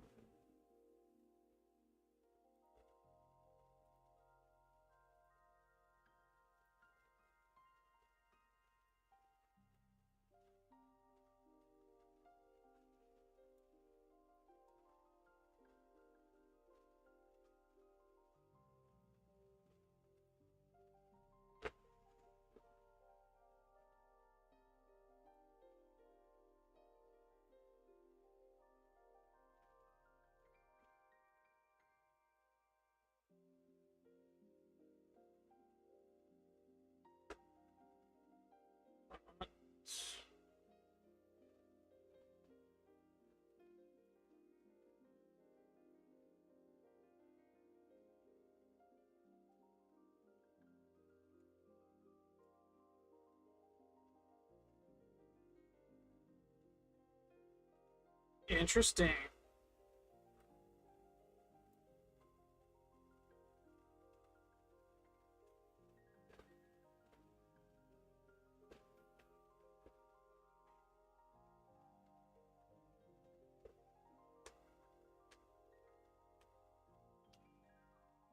Hmm.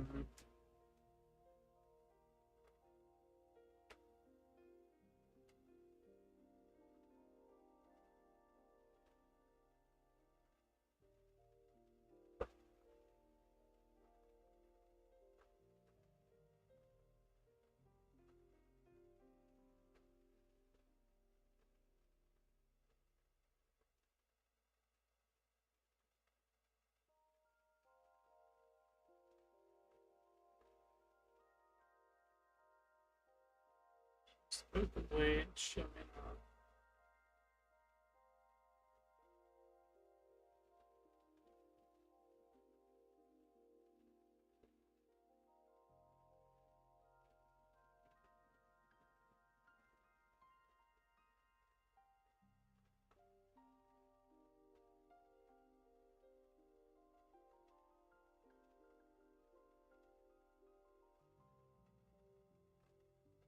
I see.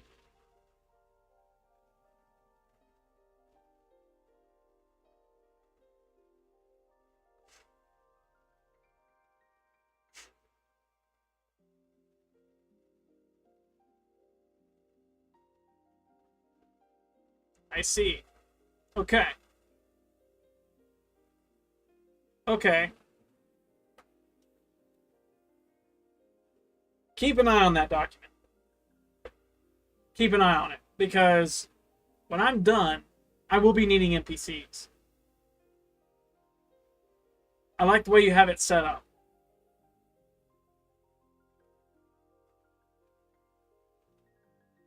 Let me see what I can do with it, okay?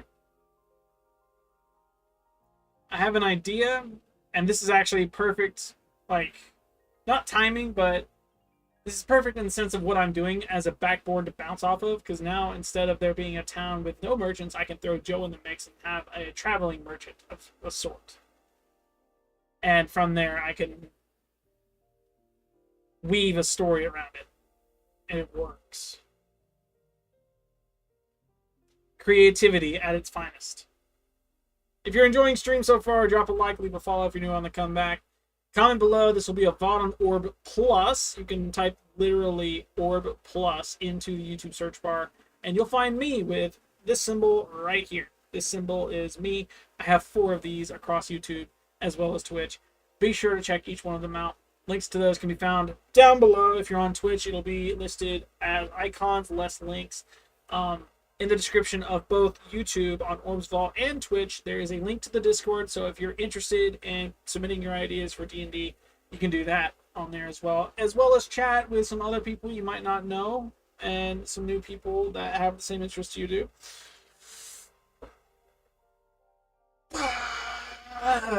Gosh. Stuff. That is a good type up. And I want to edit it. I want to perfect it. So it's a guaranteed, this is what I'm getting, this is what I'm getting, here are my services. And then you have a shop full of different stores at the same time.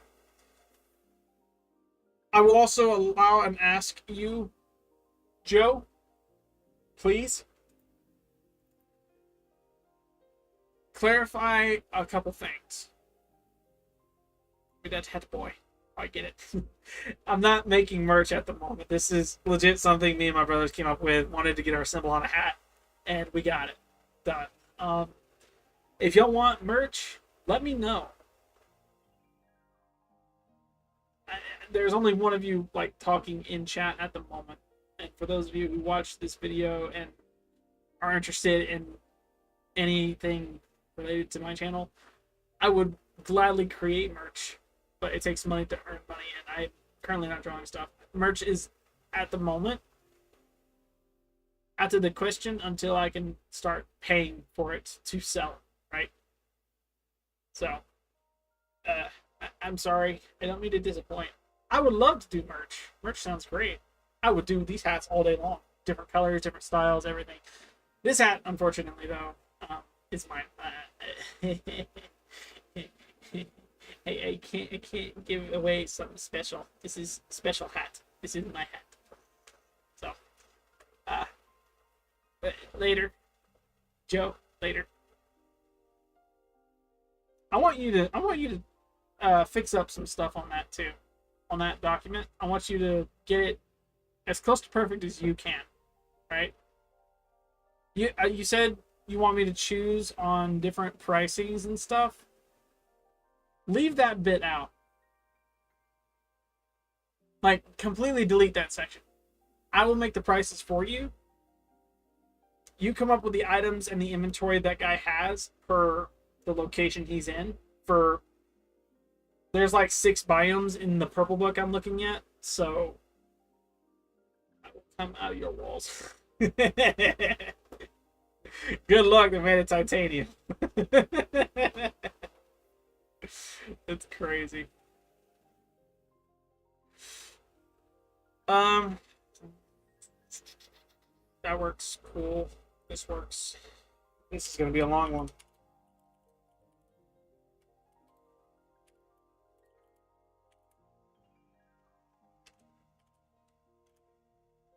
What's the punishment for spellcasters that do not register with the city guard upon entry into the city?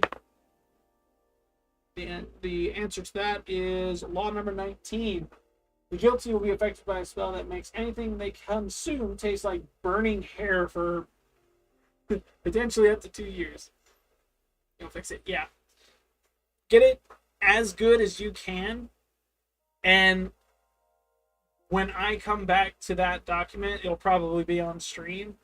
I'll probably even start with it, to be honest. Or, you know what? It might be this stream. I don't know. I'm going to look at that document and I'm going to play with it. I'm going to have a little fun with it. Okay?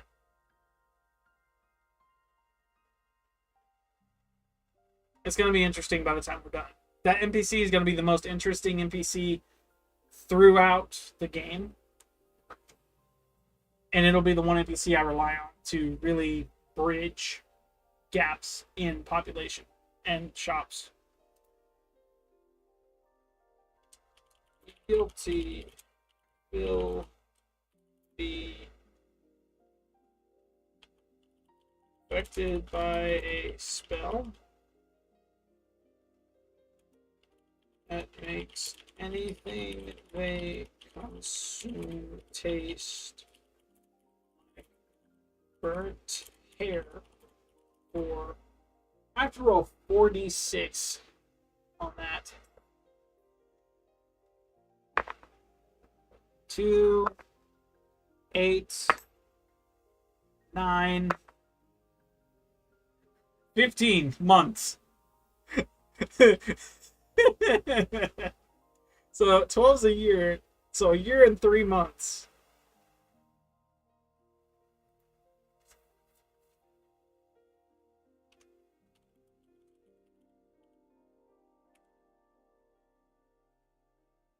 Oof. Big oof.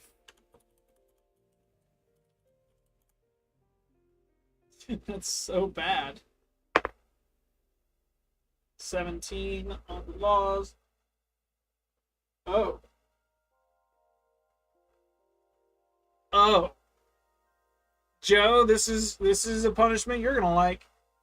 The punishment in this point of interest for bringing blades in longer than 2 inches while you are not a butcher will result in the guilty being hung upside down in the square and subjected to a day's worth of beatings by any oncomers. By any and all that comes past. Golly.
Ouch. Painful.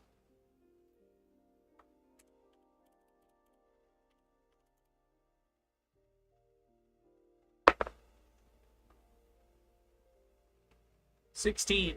The punishment for donkeys and horses sleeping outside. Is it 16? 17. 17. No. I think 16 is more appropriate. We'll stick with 16 on that. Roll 16. The guilty will be forced to tend the city's garbage heap. Care for the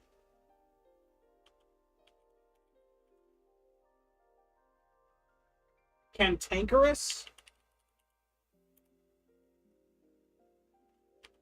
Autio,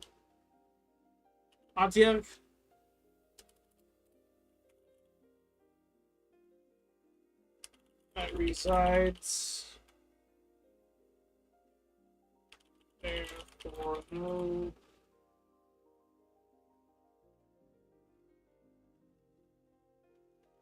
less than 1 month.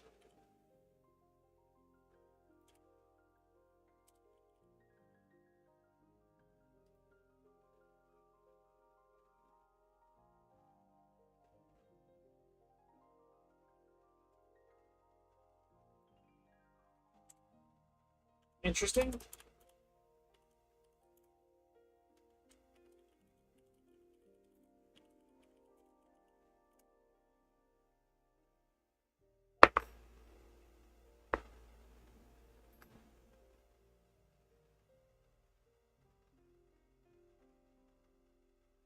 Nine.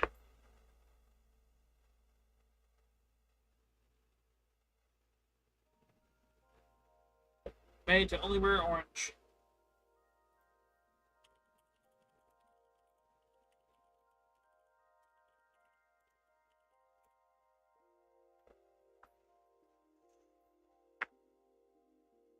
Not that one, it's be this one.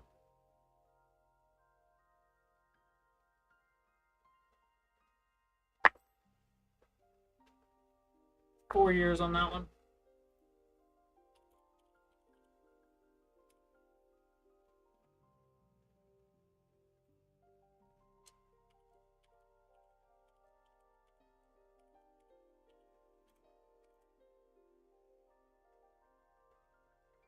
Four laws there. Cool. 3 laws here. Cool. That works. 20 again. That's 11. Okay, cool.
Cool.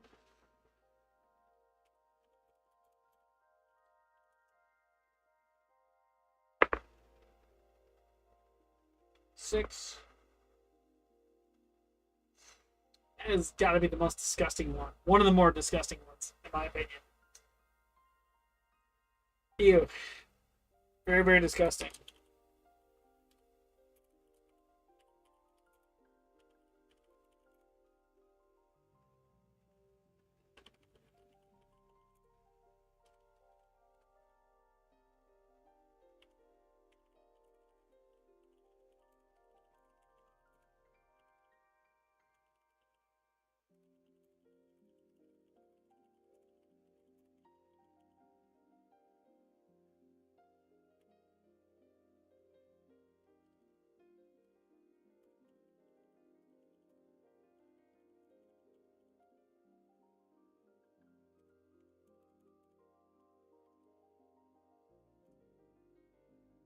The punishment for bags of holding being inside city walls, the guilty would be compelled to shave off their eyebrows and drink them mixed with mead. That's that punishment. This one will run here. That's 11.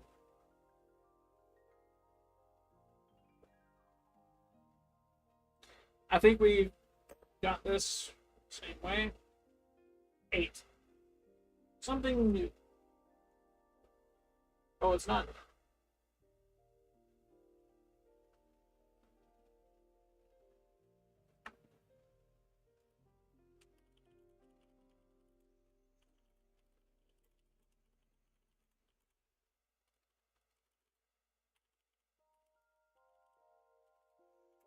To a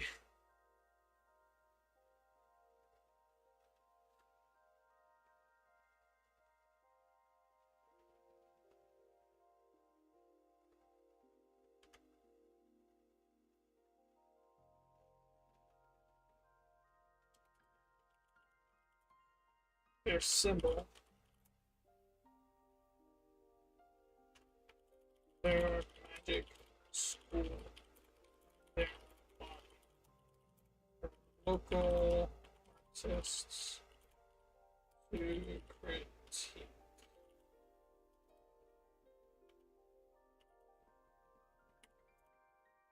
I think that is more befitting. The guilty party in the law, wizards must wear the symbol belonging to their school of magic, right? They'll be told to tattoo their symbol of their magic school on their body for local artists to critique.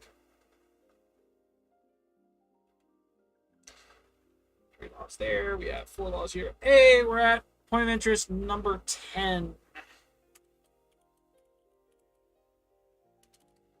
I don't know why I sounded so fun there. We have a little bit more to go. A little bit? A lot. A lot of it. A lot of it more to go. Bear fights can only occur indoors. The guilty party found in this situation will be unable to pass anyone in town without bowing and apologizing for their indiscretion.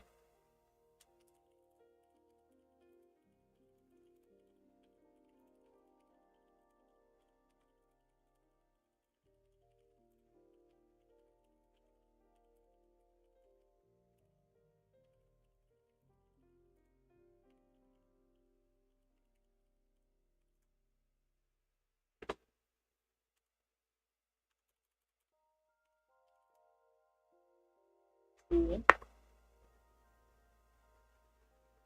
6. Nasty. It's legal to charge money for water. You break that law by charging money for any kind of water whatsoever. And this will happen to you.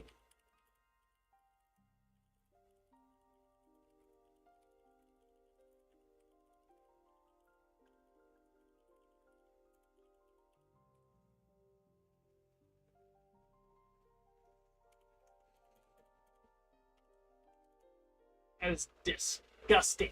Absolutely disgusting. Not good. Ew.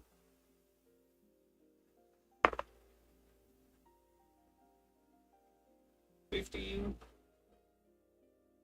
Ooh, polymorph. Sweet.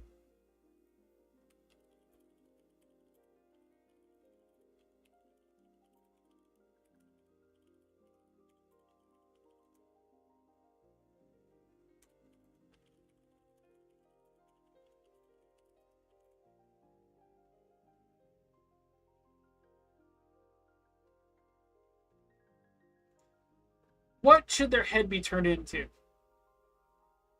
For eating herbs or collecting crops and herbs at night.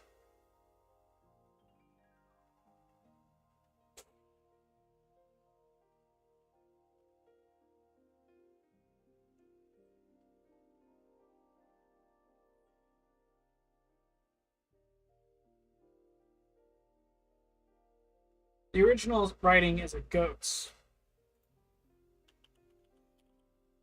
head for a certain amount of time, right? I'm thinking of changing that, though. Instead of it being a goat's head, an anteater's head.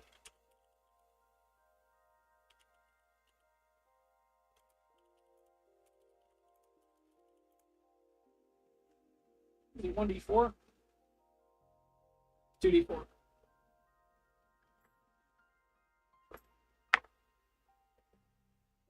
One,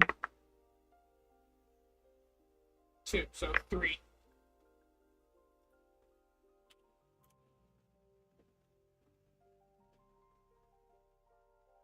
Weeks? Yeah, weeks. And then finally, 1 for the person who breaks the law at noon every day, the city falls silent for 1 hour. Any kind of sound is legal, so if they make any sound within that hour, the guilty will be subjected to bestow curse for 1 to 100 days.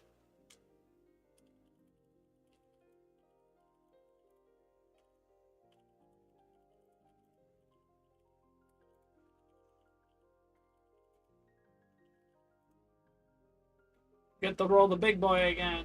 Yay.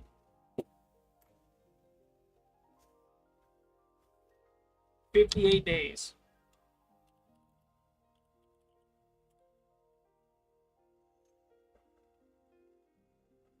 Big oof. Big oof. Indeed. That being the case, we are now done with the punishment side of those custom laws.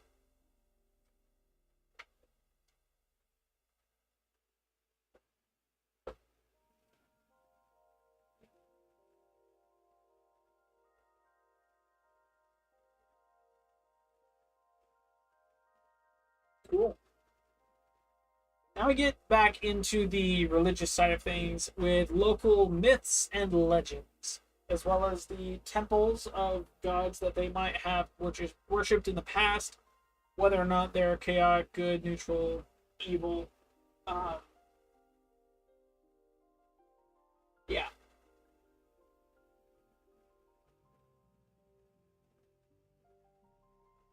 Interesting stuff. Very, very interesting stuff. So here's how I'm going to do this. I'm going to pause the recording and throw up the BRB screen. I will be right back. When we get back, it's an hour 30 into recording. It's 2 hours into stream. We have another hour to go for stream. I'm counting all the time I take. We're going to be right back, chat. Okay? Be right back.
Boom. We are back. What's up? Hello, hello, hello. Okay, we are back. We are back. Let's get back into the roll thing, shall we? We have a 1d20.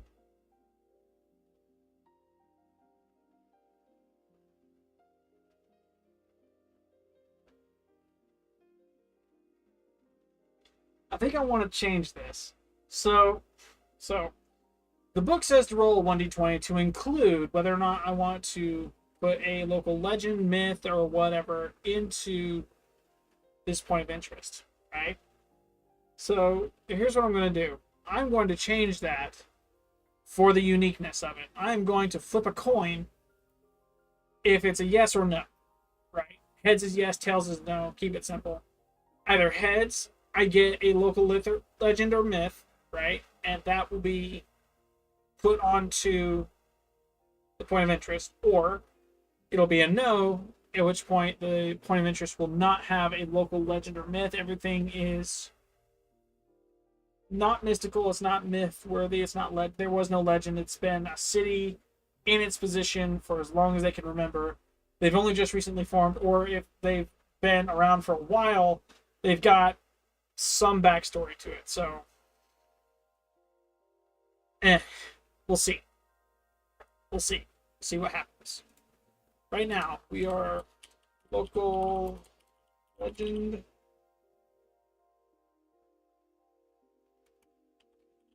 And myth.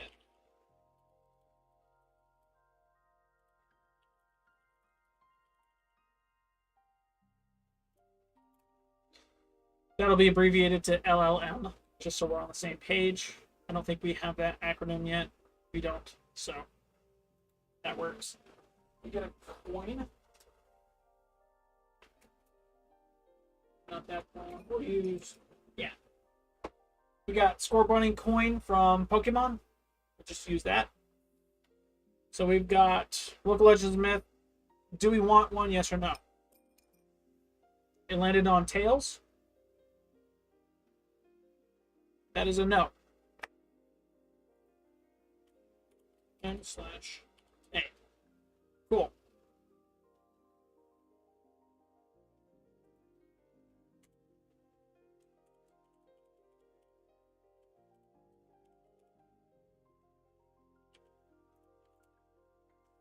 Same thing again. That is also a no.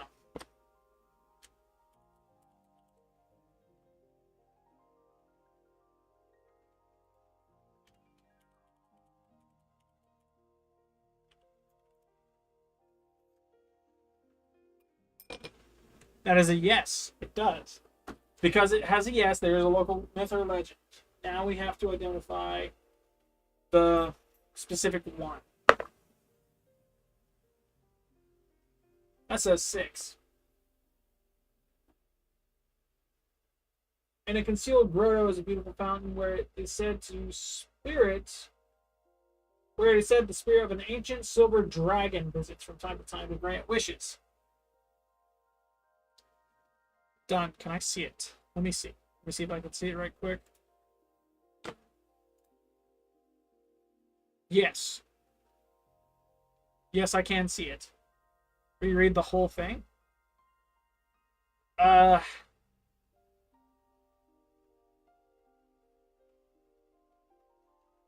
Cool. Cool.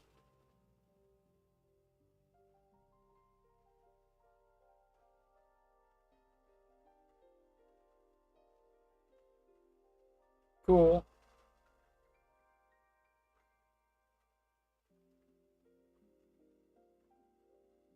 Yep.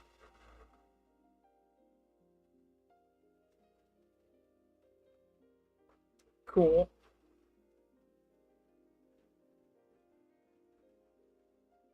Cool. Cool.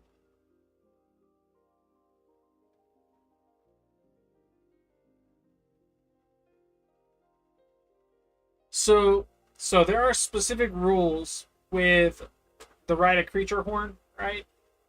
Typically, when, and in my opinion, when I think of it, when a creature is introduced to be tamed and it's linked via horn, You blow a horn, creature shows up. It is only that specific creature that horn calls. It's not just any creature. So, and on that same note, to tame that creature to begin with, you would have needed to be a certain level to cast that spell. Meaning, due to the linkage of said item, that level is then halved in the rule I'm going to make, right? If it's linked to an item that calls a creature, any level needed to cast the spell in order to tame a creature is then at that point halved because it is now item based that you call that creature by. I think that's a decent way of doing that. I like the armor.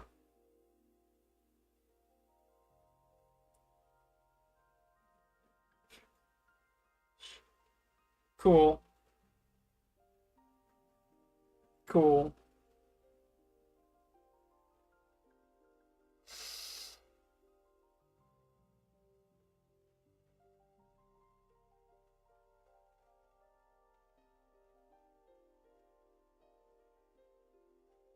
Cool.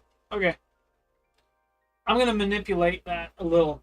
I'm gonna put my magic to it and see what you think about it later on. Okay? Everything up to that point, from what you just did, that is a massive improvement, and I can say that it will be included because it looks great, and I want to use every avenue needed to make it look as good as possible. True, fair. Tames monster the player. Okay, that makes sense.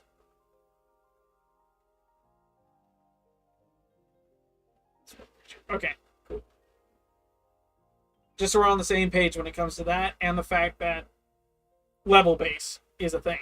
To tame a creature, that spell's not introduced until, if I'm not mistaken, a little bit later.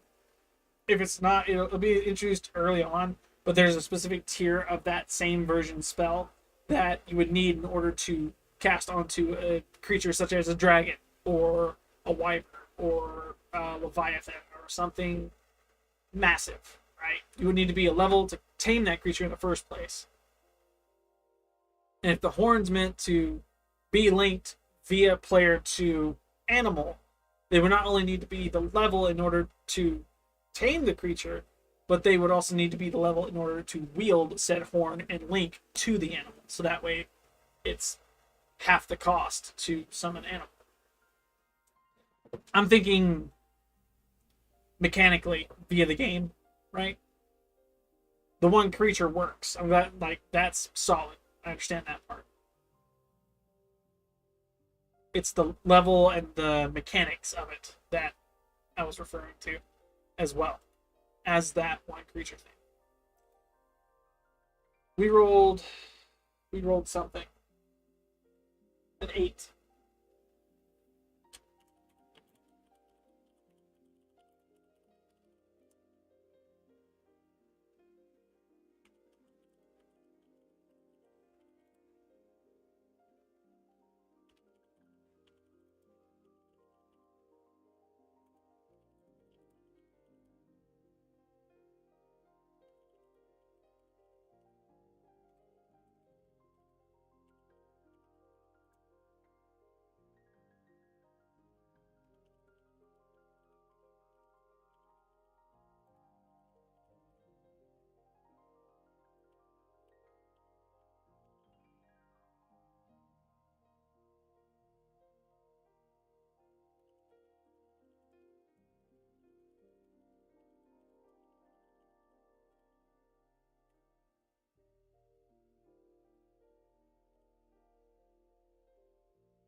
A concealed grotto is a beautiful fountain where it is said the spirit of an ancient silver dragon visits from time to time to grant wishes. Cool.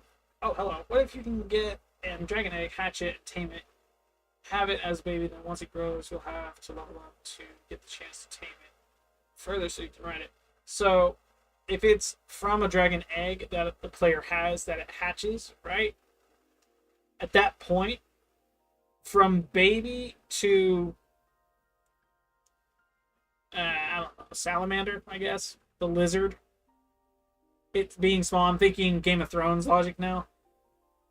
There is a brief period where the dragon is smaller than a human, ergo the human can feed, nurture, manipulate the dragon to its favor. Highly impressionable, such as kids, right? Um, that works, but I feel like it would need to be a certain. The logic is there. Yes, you're right. When it becomes an older dragon, will they need to be a specific level to tame the dragon enough to ride the dragon, right? At that point, they can then bind the dragon to item without having to cast a spell. And from there, they can use the item to summon dragon. And it worked. Yes. Yes, that works. We're not going to get into temples right quick. I want to continue with the local legends and myths on each of the points of interest before we move on to the next.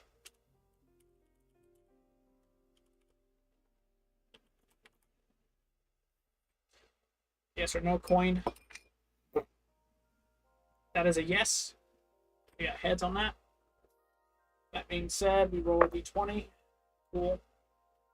We got a 3. Numerous people go missing every year, inexplicably. The disappearances are blamed on a strange cloud of lights that clicks like a giant insect that people claim to have seen in the surrounding forest. That's a little bit. I'm tired of turning. I'm going to do this. Now I can read and focus on it. It's not that too big of a deal. Numerous people go missing. So,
now you gotta do it on cam, my boy.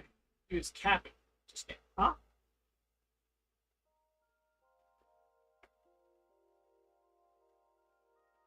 Huh? What? The taming of a dragon? Or what?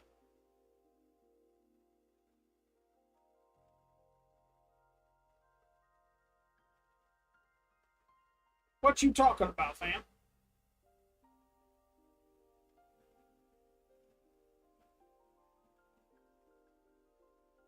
I missed that part completely. I looked up and saw that. I'm like, huh? What you talking about? Huh? What happened? Oh. Yeah. Yeah. Fair. Fair. I'm trying to get it to where it's on cam. I don't have one of those, like what teachers use in schools with that the post and it comes out and like faces down so you can see the desk view. I don't have that yet. I would love to get that. I would love to do that so if I ever get Pokemon cards, I could just open up a couple packs, set it there, and you could see that plain as day. But I don't have that yet. So I think what I'm gonna do, is I'm gonna put one of my GoPros to my computer, and I'm gonna rig it in a way that I can see from the top-down view, right? For when we actually go into D&D and do stuff with that, right? So that way, it's not a question. You see the roll, it's there.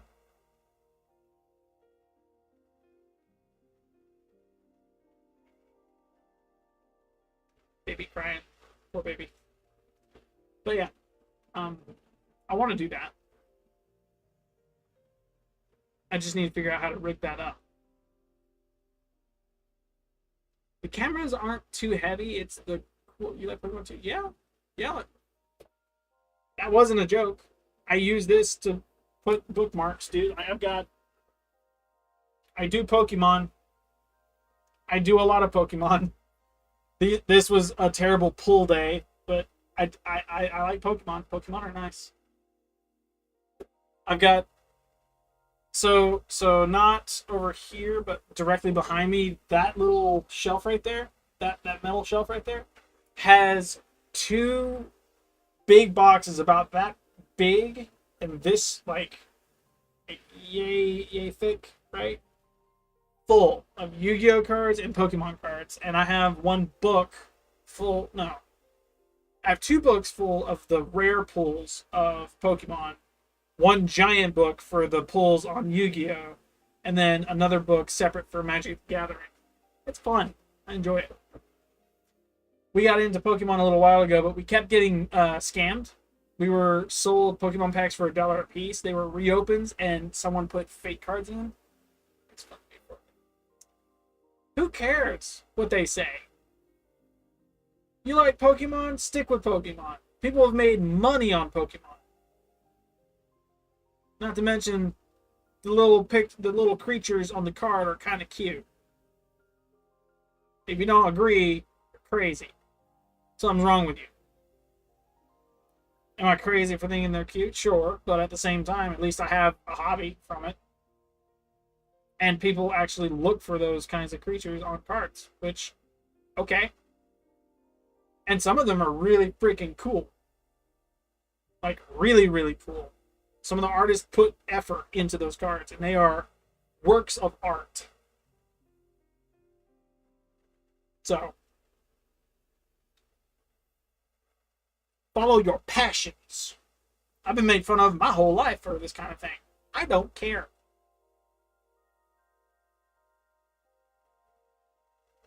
You see me doing this? I'm making a world. Completely fictional. Favorite legendary Pokemon? Entei. Hands down. Entei is my favorite. The Fire Dog. Love Entei. Entei is amazing.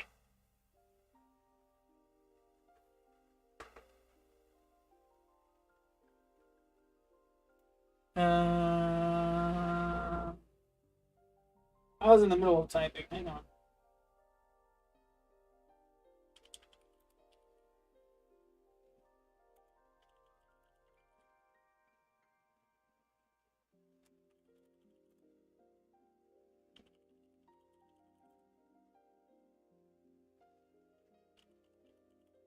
Now, you want to see something really cool? Hang on. I got something very cool I want to show you guys. Hot dog.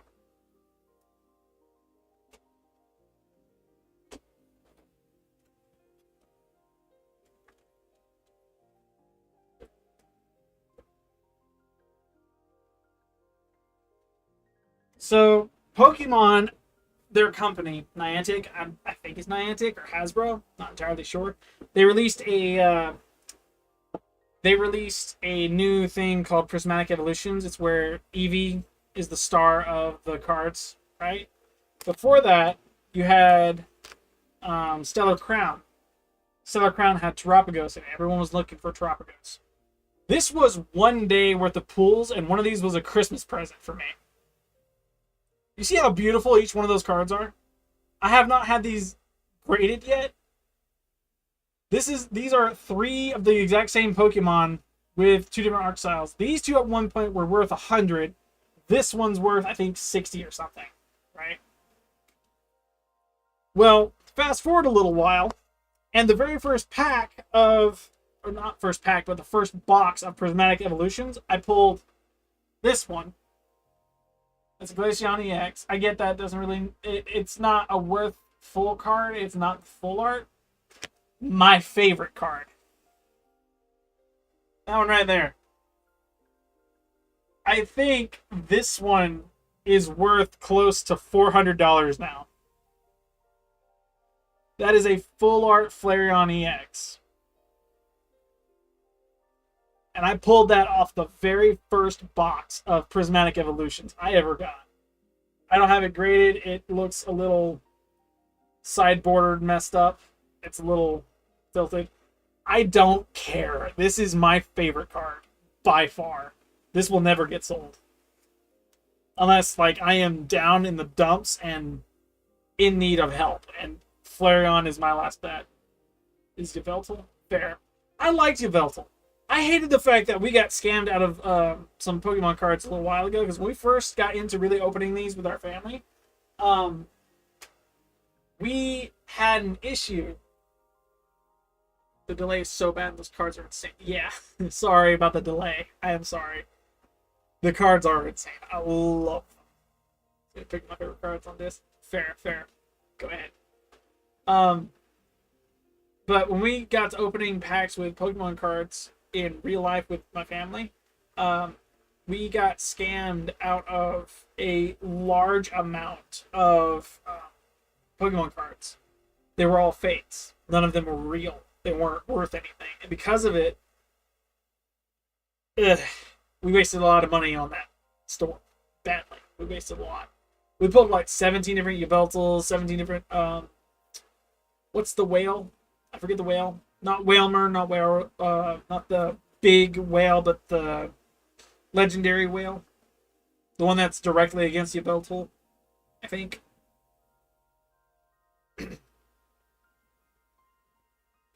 I forget the name of it, but we pulled a lot of that guy too. They were both very cool. We had different styles of arts for both of them.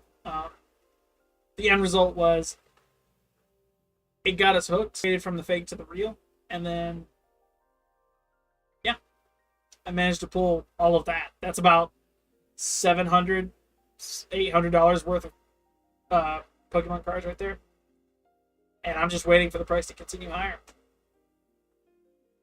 To be completely honest. Did I complete that? I did. Good. Yay! Moving on to 5.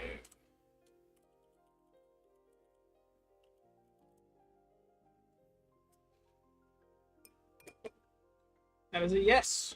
We roll a 20. 17. A red sky is a bad omen. A starless night is a worse one. Business. Businesses. Shutter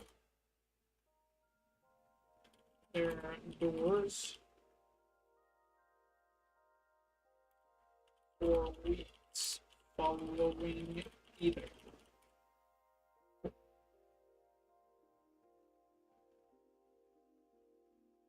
Okay. Neat.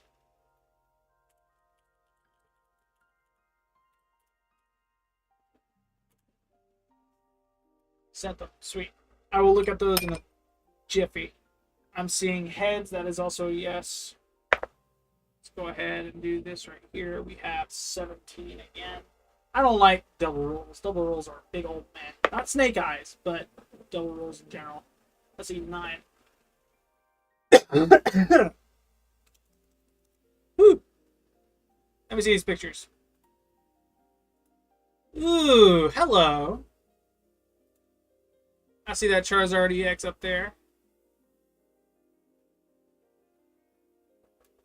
Rayquaza, Togepex, Toxapex. What is that? Is that a Does it say Toxapex in the left middle? Sylveon, Zygarde, Solgaleo? Uh-oh.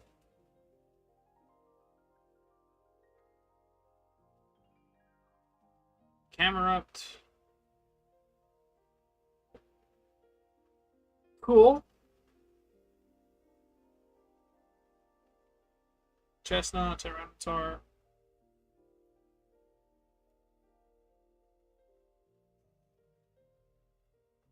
Those are some cool cards, fam.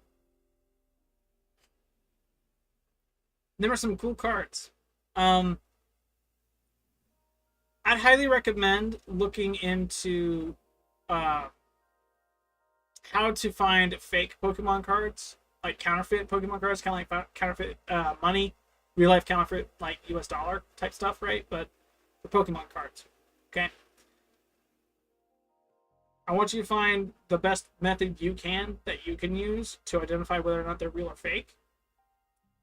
And make sure all of those are real, because two of those names, three of those names, four of those names, five. I don't want to say they're fakes. There's six right there. I don't want to say they're fake. I don't want to mess you up, man. Because they look cool. They look amazing, right? They look about the same, with the exception of a couple. I imagine these are not from the same pack. Highly, highly recommend looking up. They're all real. Okay, cool. Just making sure you're gold, buddy, because some of those names look a bit. Yeesh, I wouldn't trust them, but at the same time, you already checked. Good, good. That's crazy. Really, really cool. I love that. So Galio GX, the bottom middle one. I thought about changing my favorite from Entei to him, but he doesn't look as cool. It's from XYZ. Dang. So that one is old. Okay. I guess I haven't had much experience with that version of the card, so. That's fire. I like that collection. They're all sleeved, right? I'm not seeing any sleeves on them. You need to get sleeves. I get they're the playable versions, with the exception of that Solgaleo at the bottom. Maybe the Vikavolt in the top right. The full art's sleeve. But if they're like the Charizard or the Camerupt, where it's like a solid background with the edges being hollowed out, right? I don't know what the rating is on this, like if it's a full art, right? I was always told full arts you want to sleeve because they are literal pieces of art, right? Anything like EX, but without, like the Glaceon I just showed you, that card is a playable version of the full art EX. If it were like the Flareon I showed you, that one's getting sleeved instantly. Took them out. Good. Good. Gold. Very, very good. Good, good, good, good, good. That's fire. I like that a lot. I do. I rolled. I got an 8.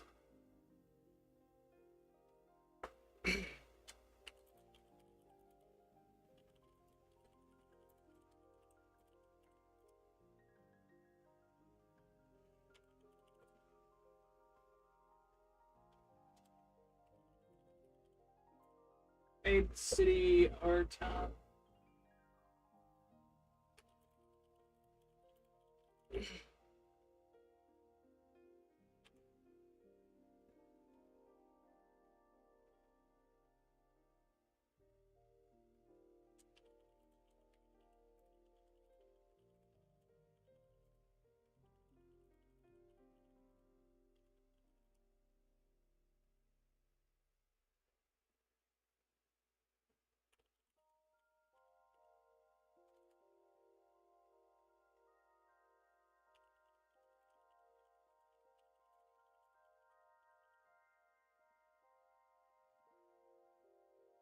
You have a fake one?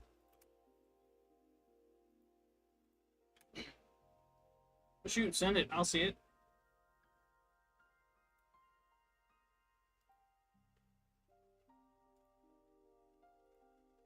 Yeah, I got that one too. Yeah, I know. Yeah. I have a similar one like that. Except mine had sent a scorch over the name. Oof. Big oof. If any of you guys are watching this stream trying to figure out what the heck we're talking about, head over to Discord. The link can be found down below. That Discord is legit what we're conversing across. If you're interested in seeing that, there's a link. It's free. You get to talk with random people about similar interests. Make friends. Not the war.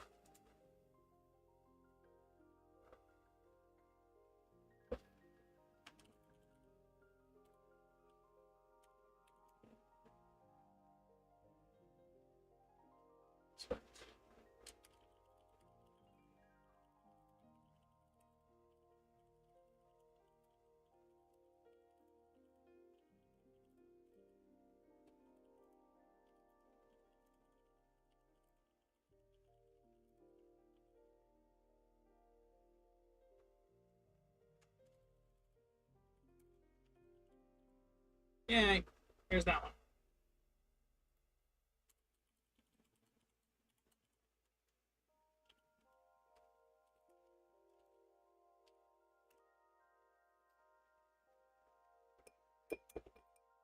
That was also a yes.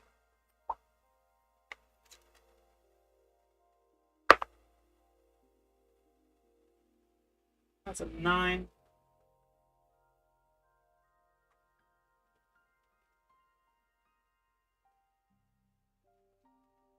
Interesting.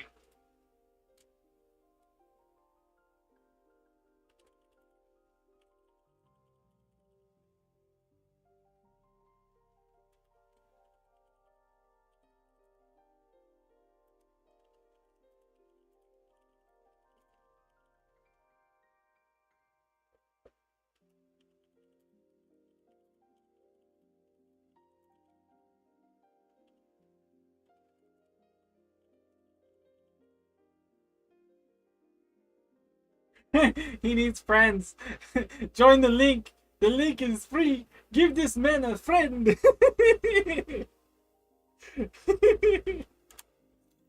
an anarchist. Goes to Lichtstuff.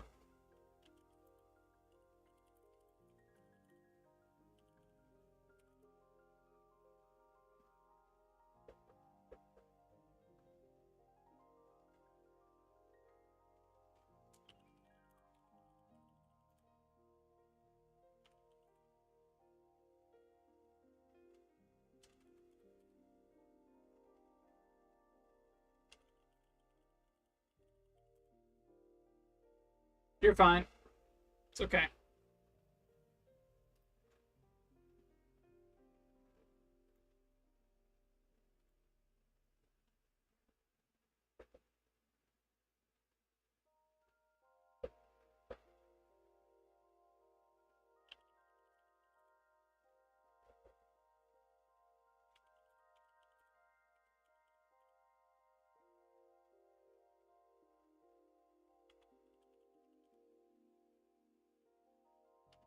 I don't even know what that means. Phylactery?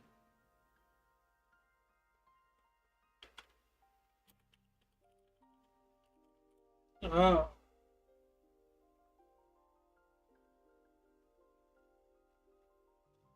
An explanation.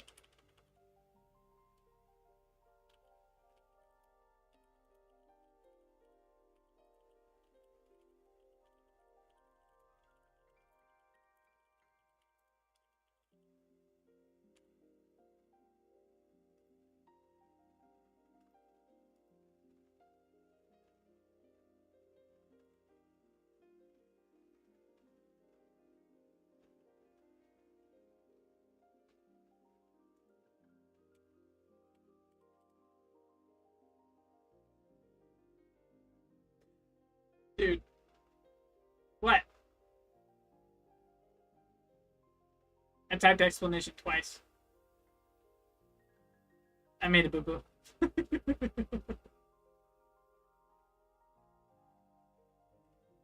Explanation to why it's still standing after all these years. That works. Cool beans. Cool beans.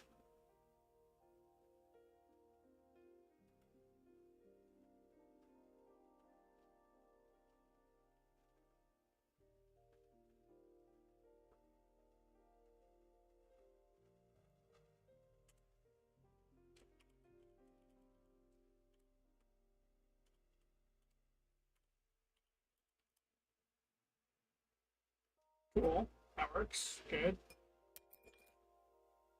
I see heads. Stay. Stop moving. Put it up. Good. I see a 20. Good. We're all certainly ghosts, but should be treated as kindly as you can. You wouldn't want to speak ill of the dead, right?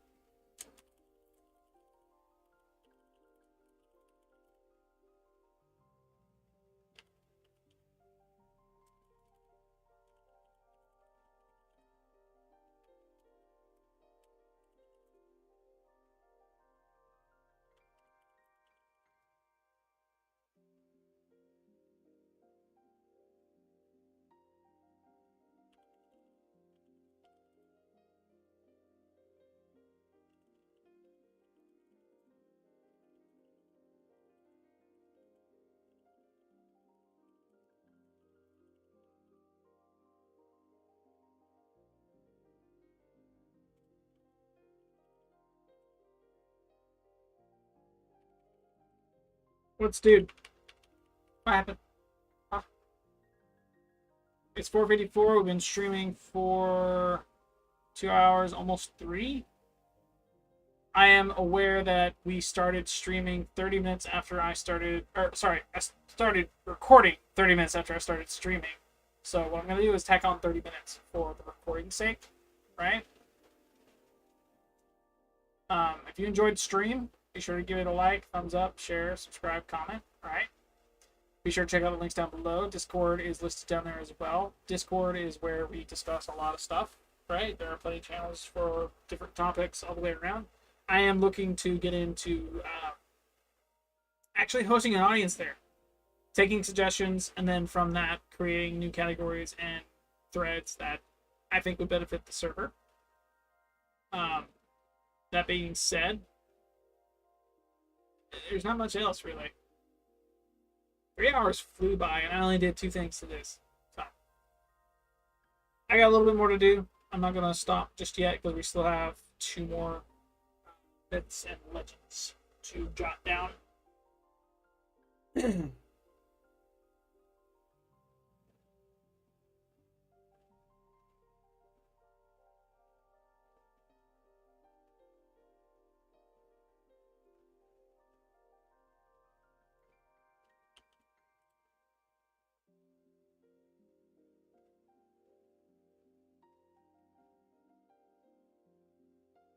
Report them.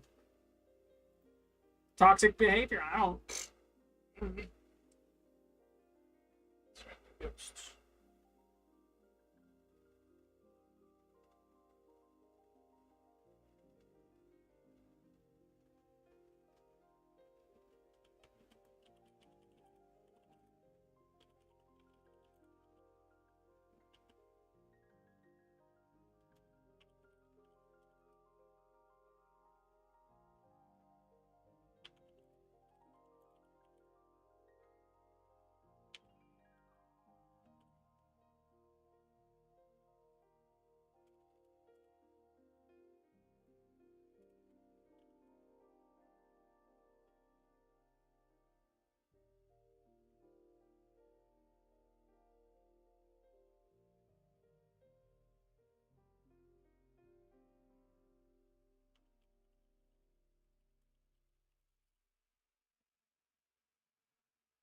Here you go. Good.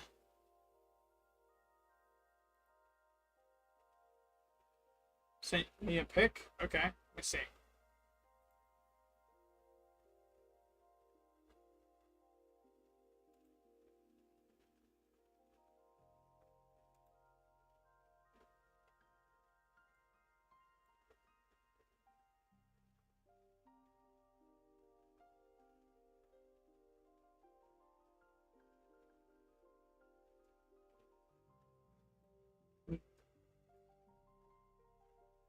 I'm sure I've discussed this before. I don't know if I've discussed it in your presence, Joe. Me, King, and a couple others did the same thing, right? We discussed it amongst ourselves. Excalibur Prime is and was the pack to get when Warframe was first coming out. It was the financial push DE needed to make the game reality. Without Excalibur Prime, we wouldn't have Warframe. However, there is a line that needs to be drawn with some companies and their fan bases, regardless of how their fan base acts, that says, if I'm going to promote this, you guys have got to promise in some capacity that you're not going to rub this in some new player's face. It should be an honor for you to have supported our company, and for that you get the pleasure of a reward that is Excalibur Prime. Right? You supported us, we're going to support you in your endeavor. You get a Prime no one else will ever get in the rest of the game. On that note, if you proceed to rub it in a new player's face, mock them, ridicule them, humiliate them, whatever your toxic motive is, that package should be nerfed, taken away, or refunded. And that's terrible. That's a terrible notion to say.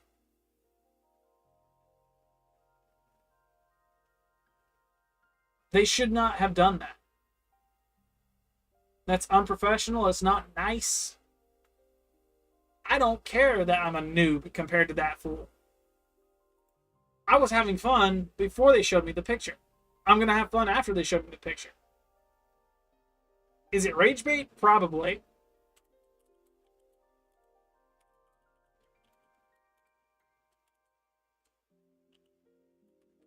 Realistically speaking, it's not worth it to respond. It's not worth it to comment. It's not worth it to have sent that picture.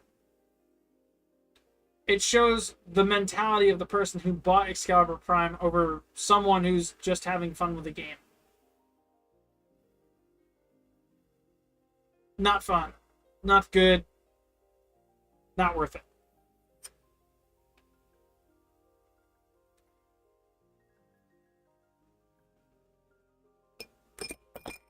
I sent that coin flying. One moment. Uh-oh. Where'd you... Oh, no. Oh, wait. No, there it is. For a second, I thought I went behind my desk. I'm like, no. Just lost my coin. It didn't land on heads or tails. It landed. I beat him in his clan 1v1 with Equinox. Go you. That's a tails.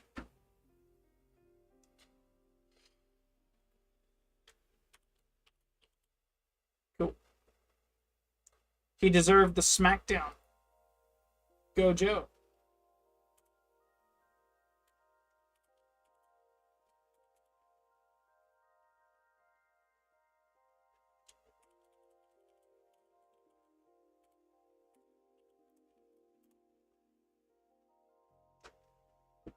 In his clan dojo with the Equinox. Yeah. Yeah. He,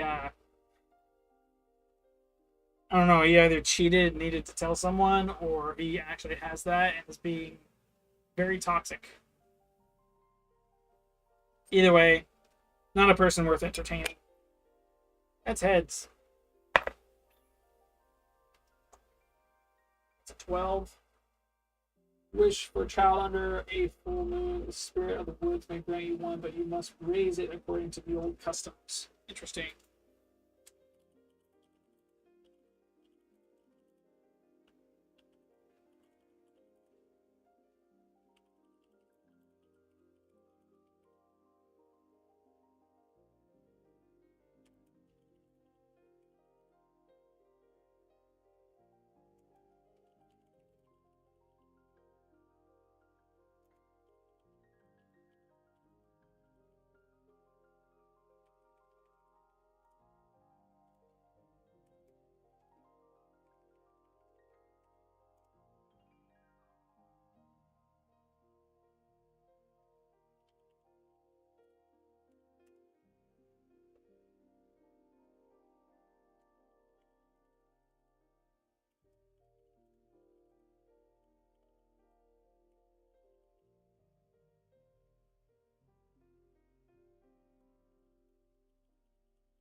So, yes, yes, under one pretense, he is better because he has an exclusive set of mods you can't get anywhere else. No, technically, because the Prime variant is the de facto original of the Warframe. In lore for Warframe, the Primes are the original frames. They are the humans that were turned into Warframes. Warframes that are not primed are the mechanized machine versions that Tenno created for use, without the use of a human. They are machines you're controlling from a distance. The Primes are not machines. They are humans that have been turned into brain-dead zombies with powers only a Tenno can harness.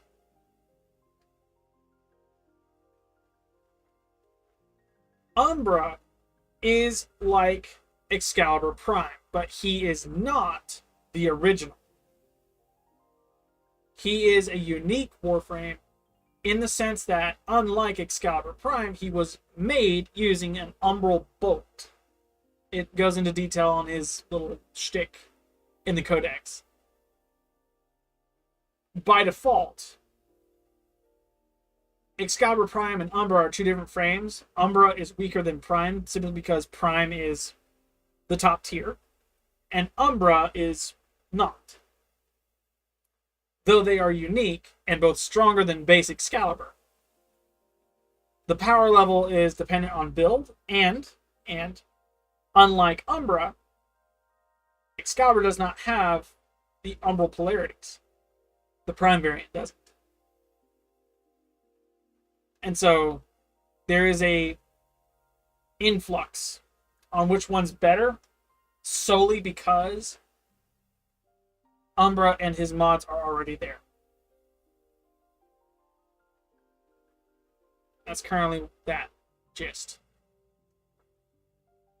I'm sure the lore goes into detail as to how and why Excalibur Prime is more compatible, more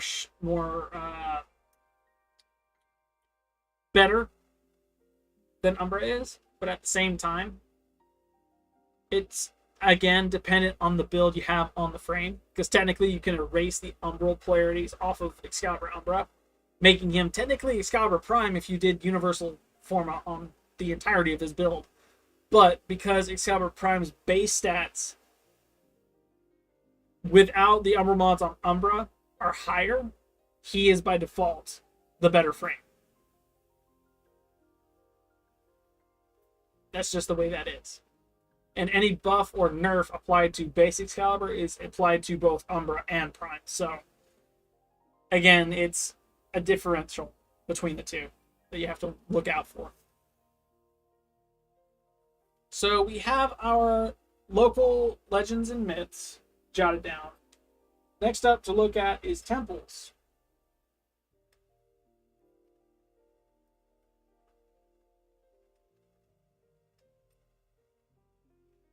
So it's based on whether or not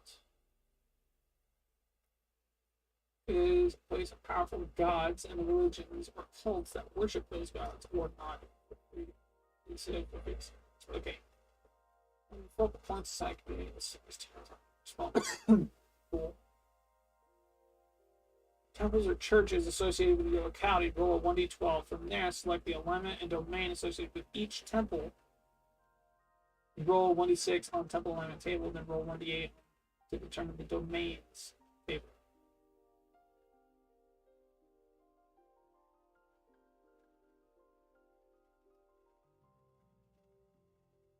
So this is where things get a little complicated, because it wants me to roll. The book says to roll a 1d12 to determine the number of times. I should roll a 1d12 for the whole country.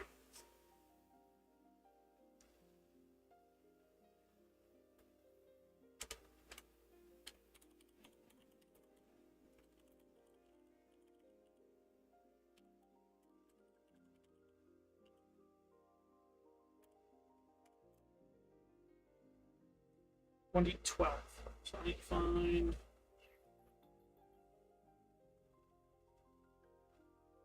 There's my 12. So for this entire country, we have 6. Hey, I have Arabian chassis. Can you please help me? I shouldn't get the other 2. Sure. I have no problem with that. Give me a moment though, because I am working on this. It is currently 5 o'clock. Technically, we should have ended stream. Again, I am ending this in 30 minutes time. I'm seeing 3:08 on my clock for stream. I see 2:29 for recording. 30 more minutes of this, and we will transition to the end screen. If you're interested in getting a free Prime Warframe, enter in live chat or the VOD on or plus for this stream, right? Your guess on the number of 1999 cover display posters I own in the game Warframe. If you guess right, you will get 1 or 6, depending on when you post Warframes that are primed. Pay attention to your whispers on Twitch, and if you're guessing from YouTube, please note I will DM you directly on YouTube. And from there, I will ask in privacy your gamer tag, so that way I can invite you to my game. I can trade you the stuff, and you have your reward for guessing correctly. If you guess wrong, if we don't have any winners, I will broadly announce that over both YouTube and Twitch's live chat. So, with that being said, thank you for watching. We have 30 more minutes of this. We have 30 more minutes of this. Stay tuned for next stream. I will see you guys Friday from 2 p.m. all the way to 7. That'll be a 5-hour long stream. And I do intend on playing multiple different games throughout said stream. Stay tuned for that. We got 6 on that roll.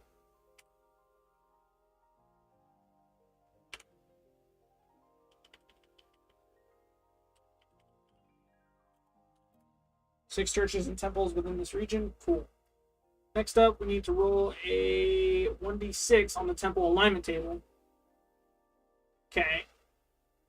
1d8 to determine the domains table.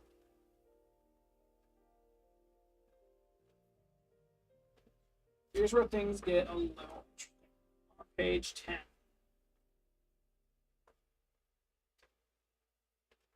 Fine. Yeah.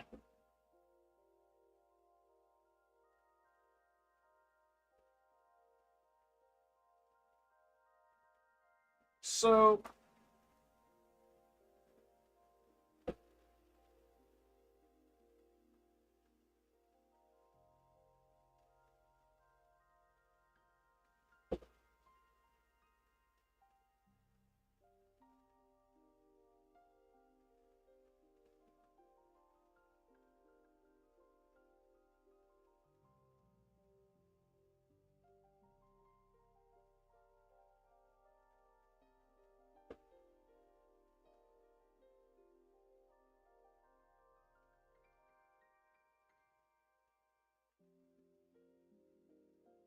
okay, so I understand this.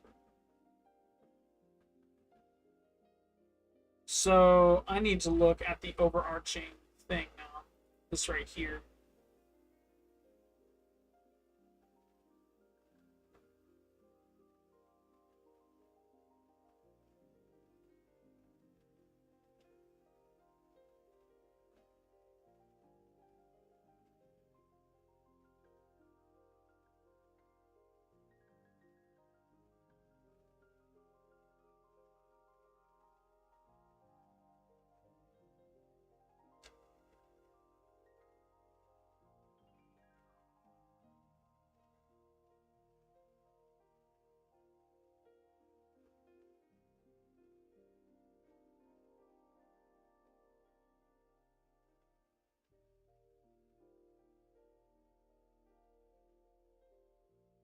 Okay.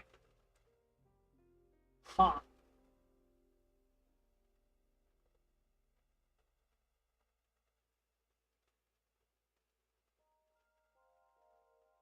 Yeah, 16 relics now? Sweet. Okay. Cool, cool, cool. This is mind power me thinking stuff right now, because I've run into a problem with this book. This book says and has a table of temple alignment, which means each church is aligned good, evil, neutral, or unaligned altogether, right? And it's dependent on the deity that they worship. Kinda. Kinda. I think. I think. What I want to do.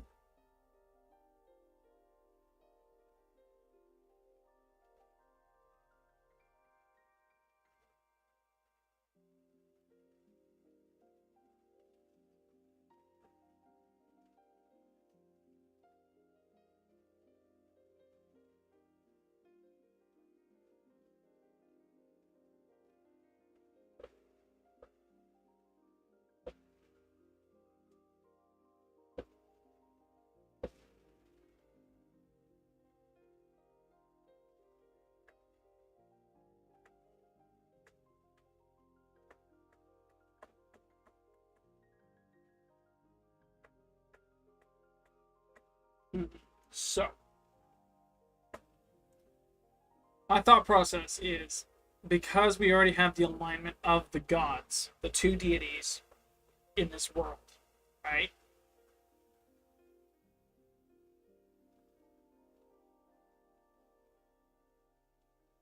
I'm thinking what I can do per the temples listed in this country specifically.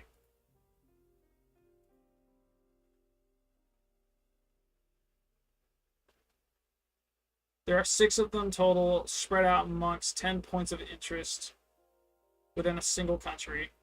The country looks something like this. This is where I need to actually open this up. This is my country, right?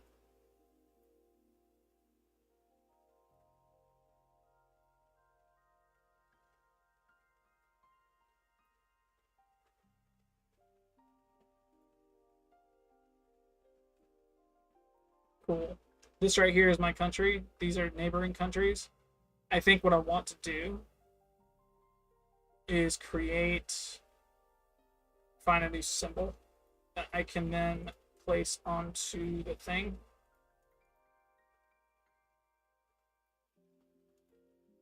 This right here.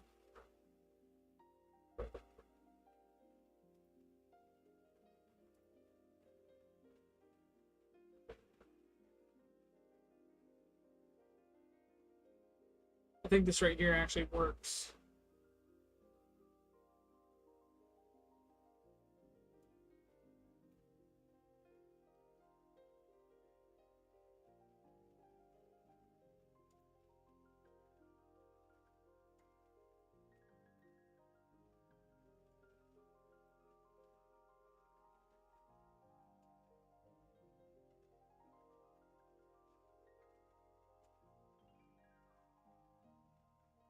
Good. Okay. Um.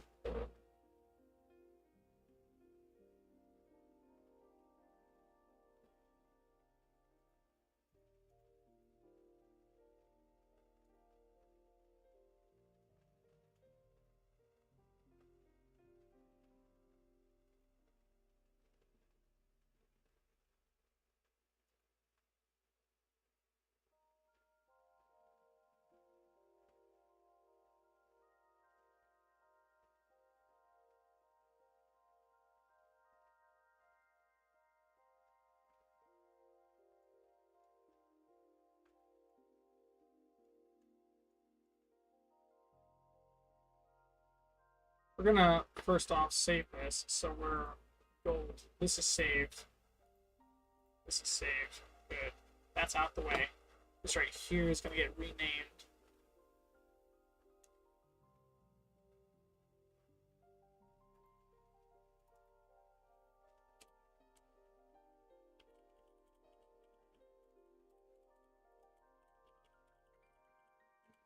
Town boundaries on that. We're gonna lock that in place. That's rough geography. This is biome-ish. So everything between this, up, this to the side, that's all ice. Mini polar. Sorry. Forest, desert-ish because sand, right? And we have cold within those regions.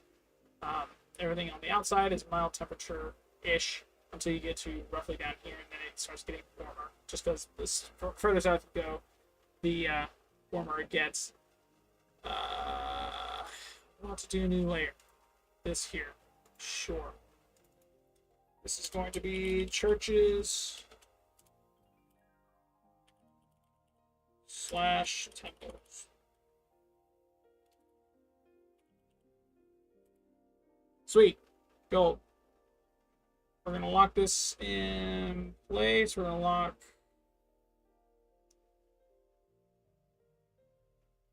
We're not going to lock anything just yet. On this layer, we want to create this here, but we also need it to go up in size.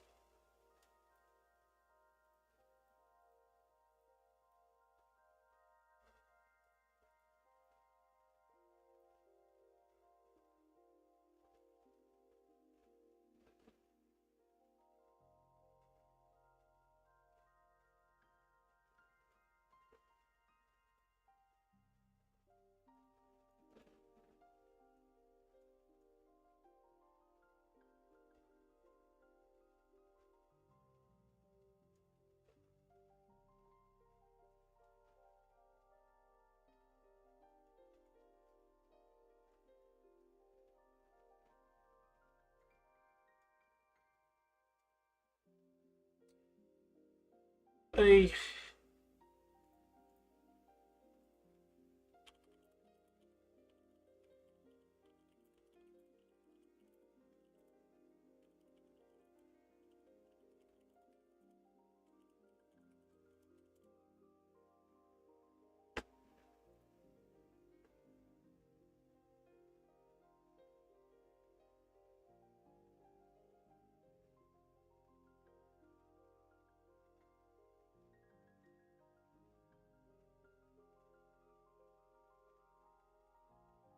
So on this,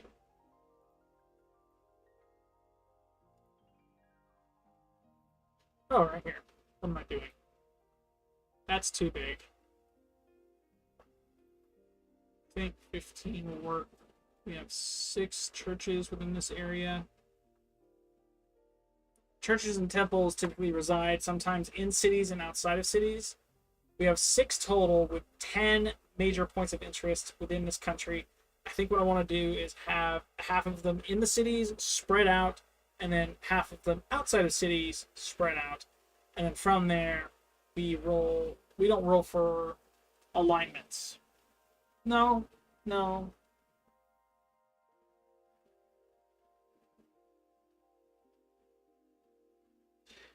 I like the idea of rolling for temple alignment with some variation, because there is a disconnect between churches and temples and the deities they worship. Ergo, the temple's alignment can and should be different from the god they're worshiping for this world to make sense. It has to not make sense. Make sense? Makes sense to me. We're going to go ahead and do this. We're going to bring this down to 10 so it can fit within city walls. I'm going to throw 1 here. Throw 1 here. Throw 1 here. Kind of simple. And we're going to throw 1 way over here. It's outside of city limits. Throw 1 right there. It's outside of city limits. And then throw 1 up here. Way up north and out the way. Realistically speaking, should be good. I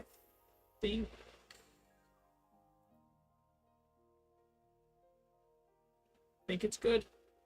I think it is. Let's go back to our magnifying glass. We're going to zoom in on 1 because we really want to see. There's our stuff. I think I want to undo. We put 6 down. 1, 2, 3, 4, 5, 6. Good. That's out the way. I'm going to go back to brush, enable dynamics. We're going to change this here to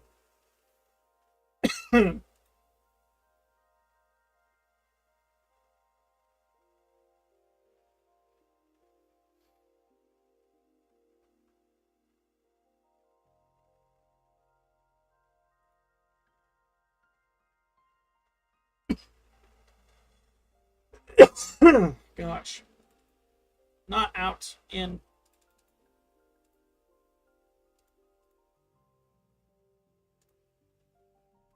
Brush is good, 10 is good.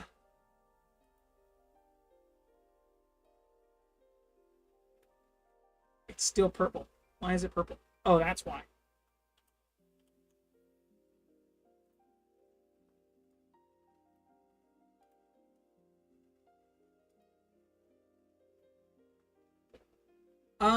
Something's busted here.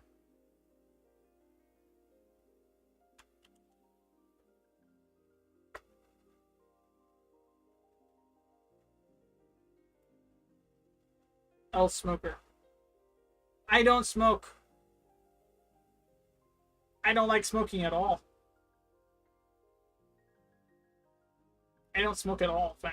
I really don't like cigarettes. I don't like the substance. I don't like anything about it. Maybe this'll work.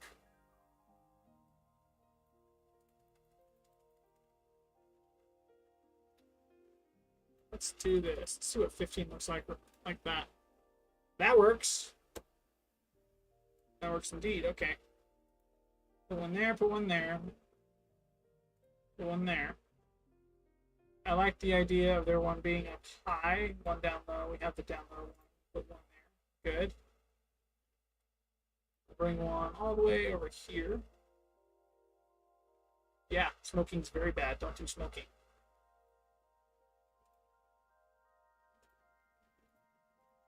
Let's see what we got going on. We have 1, 2, 3, 4, 5. 3 of them are within city, 2 are out. We need 1 out. I think we'll leave 1 on the beach.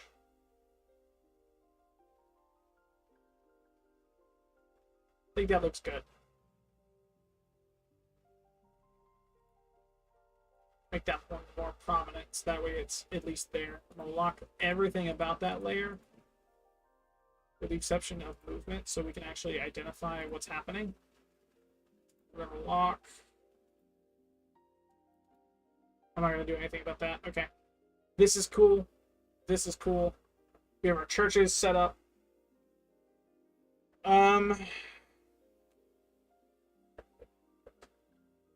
I think we'll go by point of interest. So if it's close to it, we'll run to it. Proximity. Proximity to city is what we'll go in when it comes to determining order.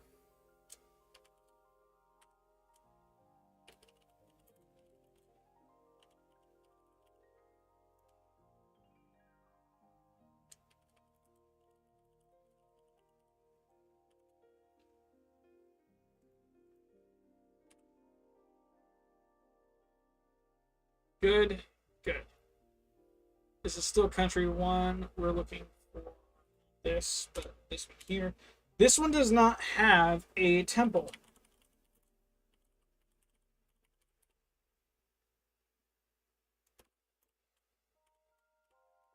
So it'll look like that. Same story here. The A N. Good. So here. Oh, did I not? No, no, no. I did. I did. I did.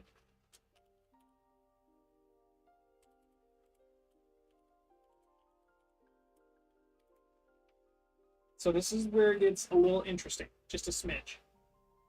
There is no 1d9. So it's a flip of the... It's a coin flip, and then it's also a roll of the dice. because I either land on evil, tails, and have to flip or roll the dice for which, what's their alignment first off, and then the domain they're worshiping within that god's thing, right? Or I flip good and roll a d6 for the different alignments for good, regardless of what it might be. So, there is some variation. Although I dislike the people that beg at them. Where did that come from? Huh?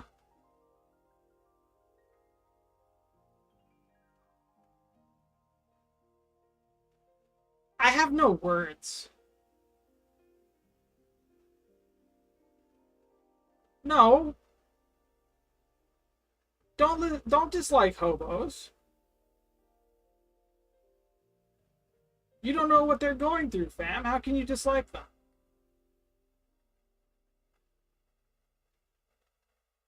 Huh? They were dealt a bad hand. That's why they're homeless. Don't dislike them. What the heck? Where did that come from? Joe? Where did that come from? What happened? I'm gonna go ahead and toss the coin now. That's bad with that, so they're evil aligned, which means I now have to roll for a 1d3. I don't have a 1d3, I have a 1d4.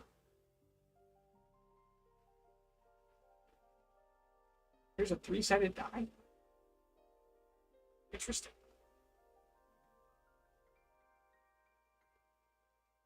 Hang on. Hang on.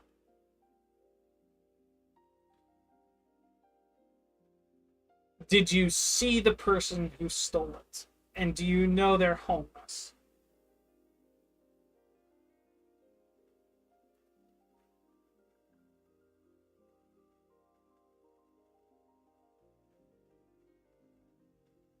I was going to say something else, but I want to see the answer first. Homeless people have been dealt a rough hand the past 2 decades. So, respectfully, I'm not going to dislike them. The person who stole your dog from your backyard, on the other hand, that's not very fun. Hello. Okay. Not fun at all. Homeless people don't have to be disliked. They've already got it as rough as it is. They're literally on the cusp of starving because they can't get a job. They have no mode of transportation. And because of the way policies work on companies now, they're not allowed to stay, nor are they allowed to go, yet the only shelter they have at the point of owning a job or having a job is the job itself. They don't want to be left out in the rain. But they don't have a choice unless they want to keep their job. They have to keep clean, otherwise they scare off clientele. And not all communities have a home for the homeless. A shelter, a homeless shelter.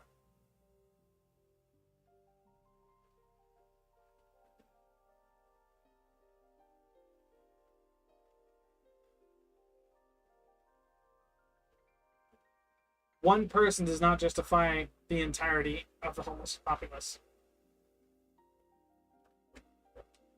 That guy particularly, not a good dude, not a good person.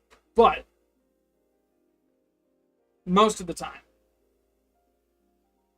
if you see a homeless person doing absolutely nothing except trying to survive, respect them.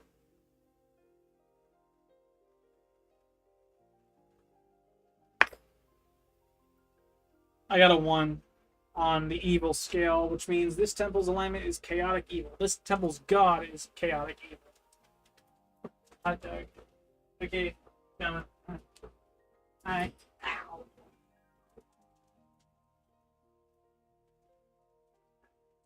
Thank you.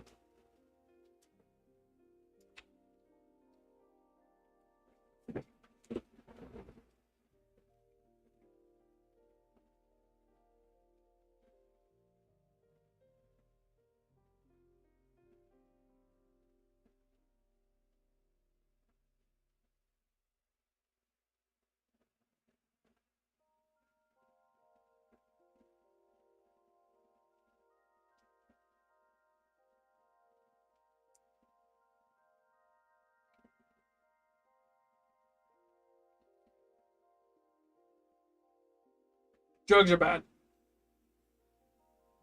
Drinking is bad. Those who get money to do either of the other are not inherently bad. You can go anywhere.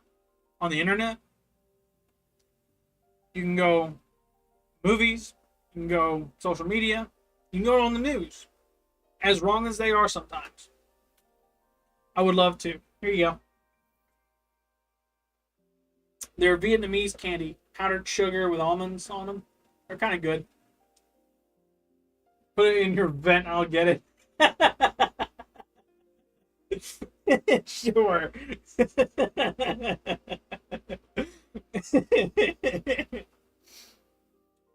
But what I was going to say was, drugs and wine are bad. Homeless people, and you can go anywhere for this.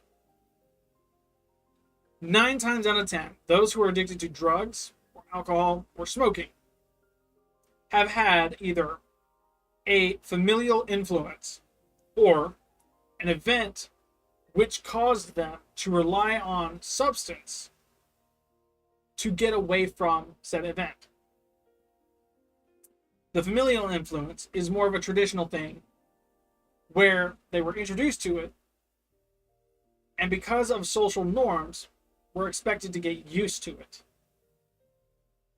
And because of the degree at which they chose to get used to it, they find themselves addicted to it. Drugs are harmful. Alcohol is harmful. Smoking is harmful.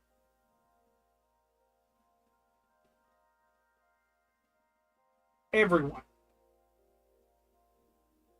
homeless and not, at some point has had something occur to them to rely on something to avoid a conflict, to avoid an event.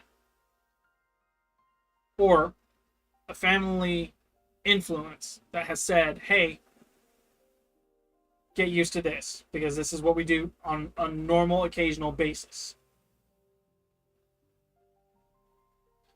And they weren't taught to temper or pace the rate at which they got used to the substance. And as a result, problems. Chicken wings.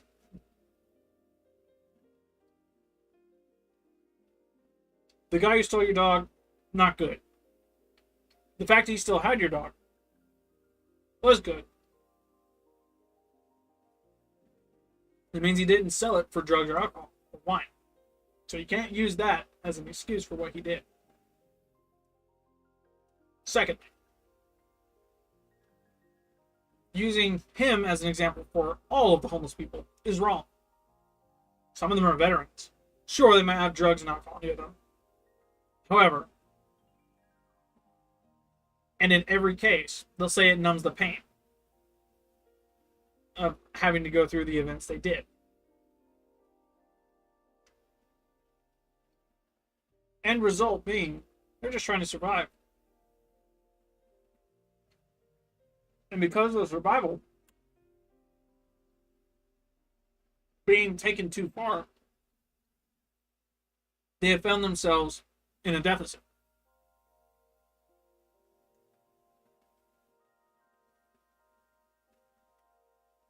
It's not fun for anybody.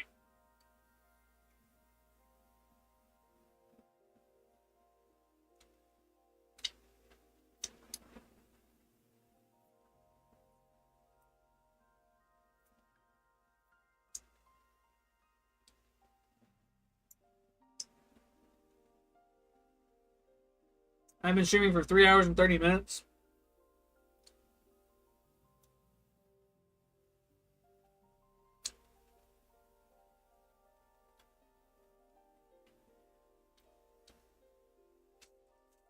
I do want to end stream here soon. I'm going to continue editing this in like a brief second. But I am going to end recording, and I'm going to end stream, continue recording, editing this, and then once I'm done, I'll end stream. Regardless, it's been 3 hours and 30 minutes since I started stream, so I'll go ahead and end it. If you guys are interested in doing that giveaway, hit up the live chat, head up the comment section on Orb Plus, not Orb's Vault. This video, this VOD will be posted to Orb's Plus, right? Find it on YouTube. If you can't find it on YouTube, via the search bar, come back here. There's a link down below. I didn't eat all your candy, so I still have 2 right here. What you mean I ate all your candy? Huh? Besides, it's in my hand. Either way, thank you guys so much for watching. If you find yourself new or on the comeback, consider following, subscribing. Tells you I am either streaming or about to post.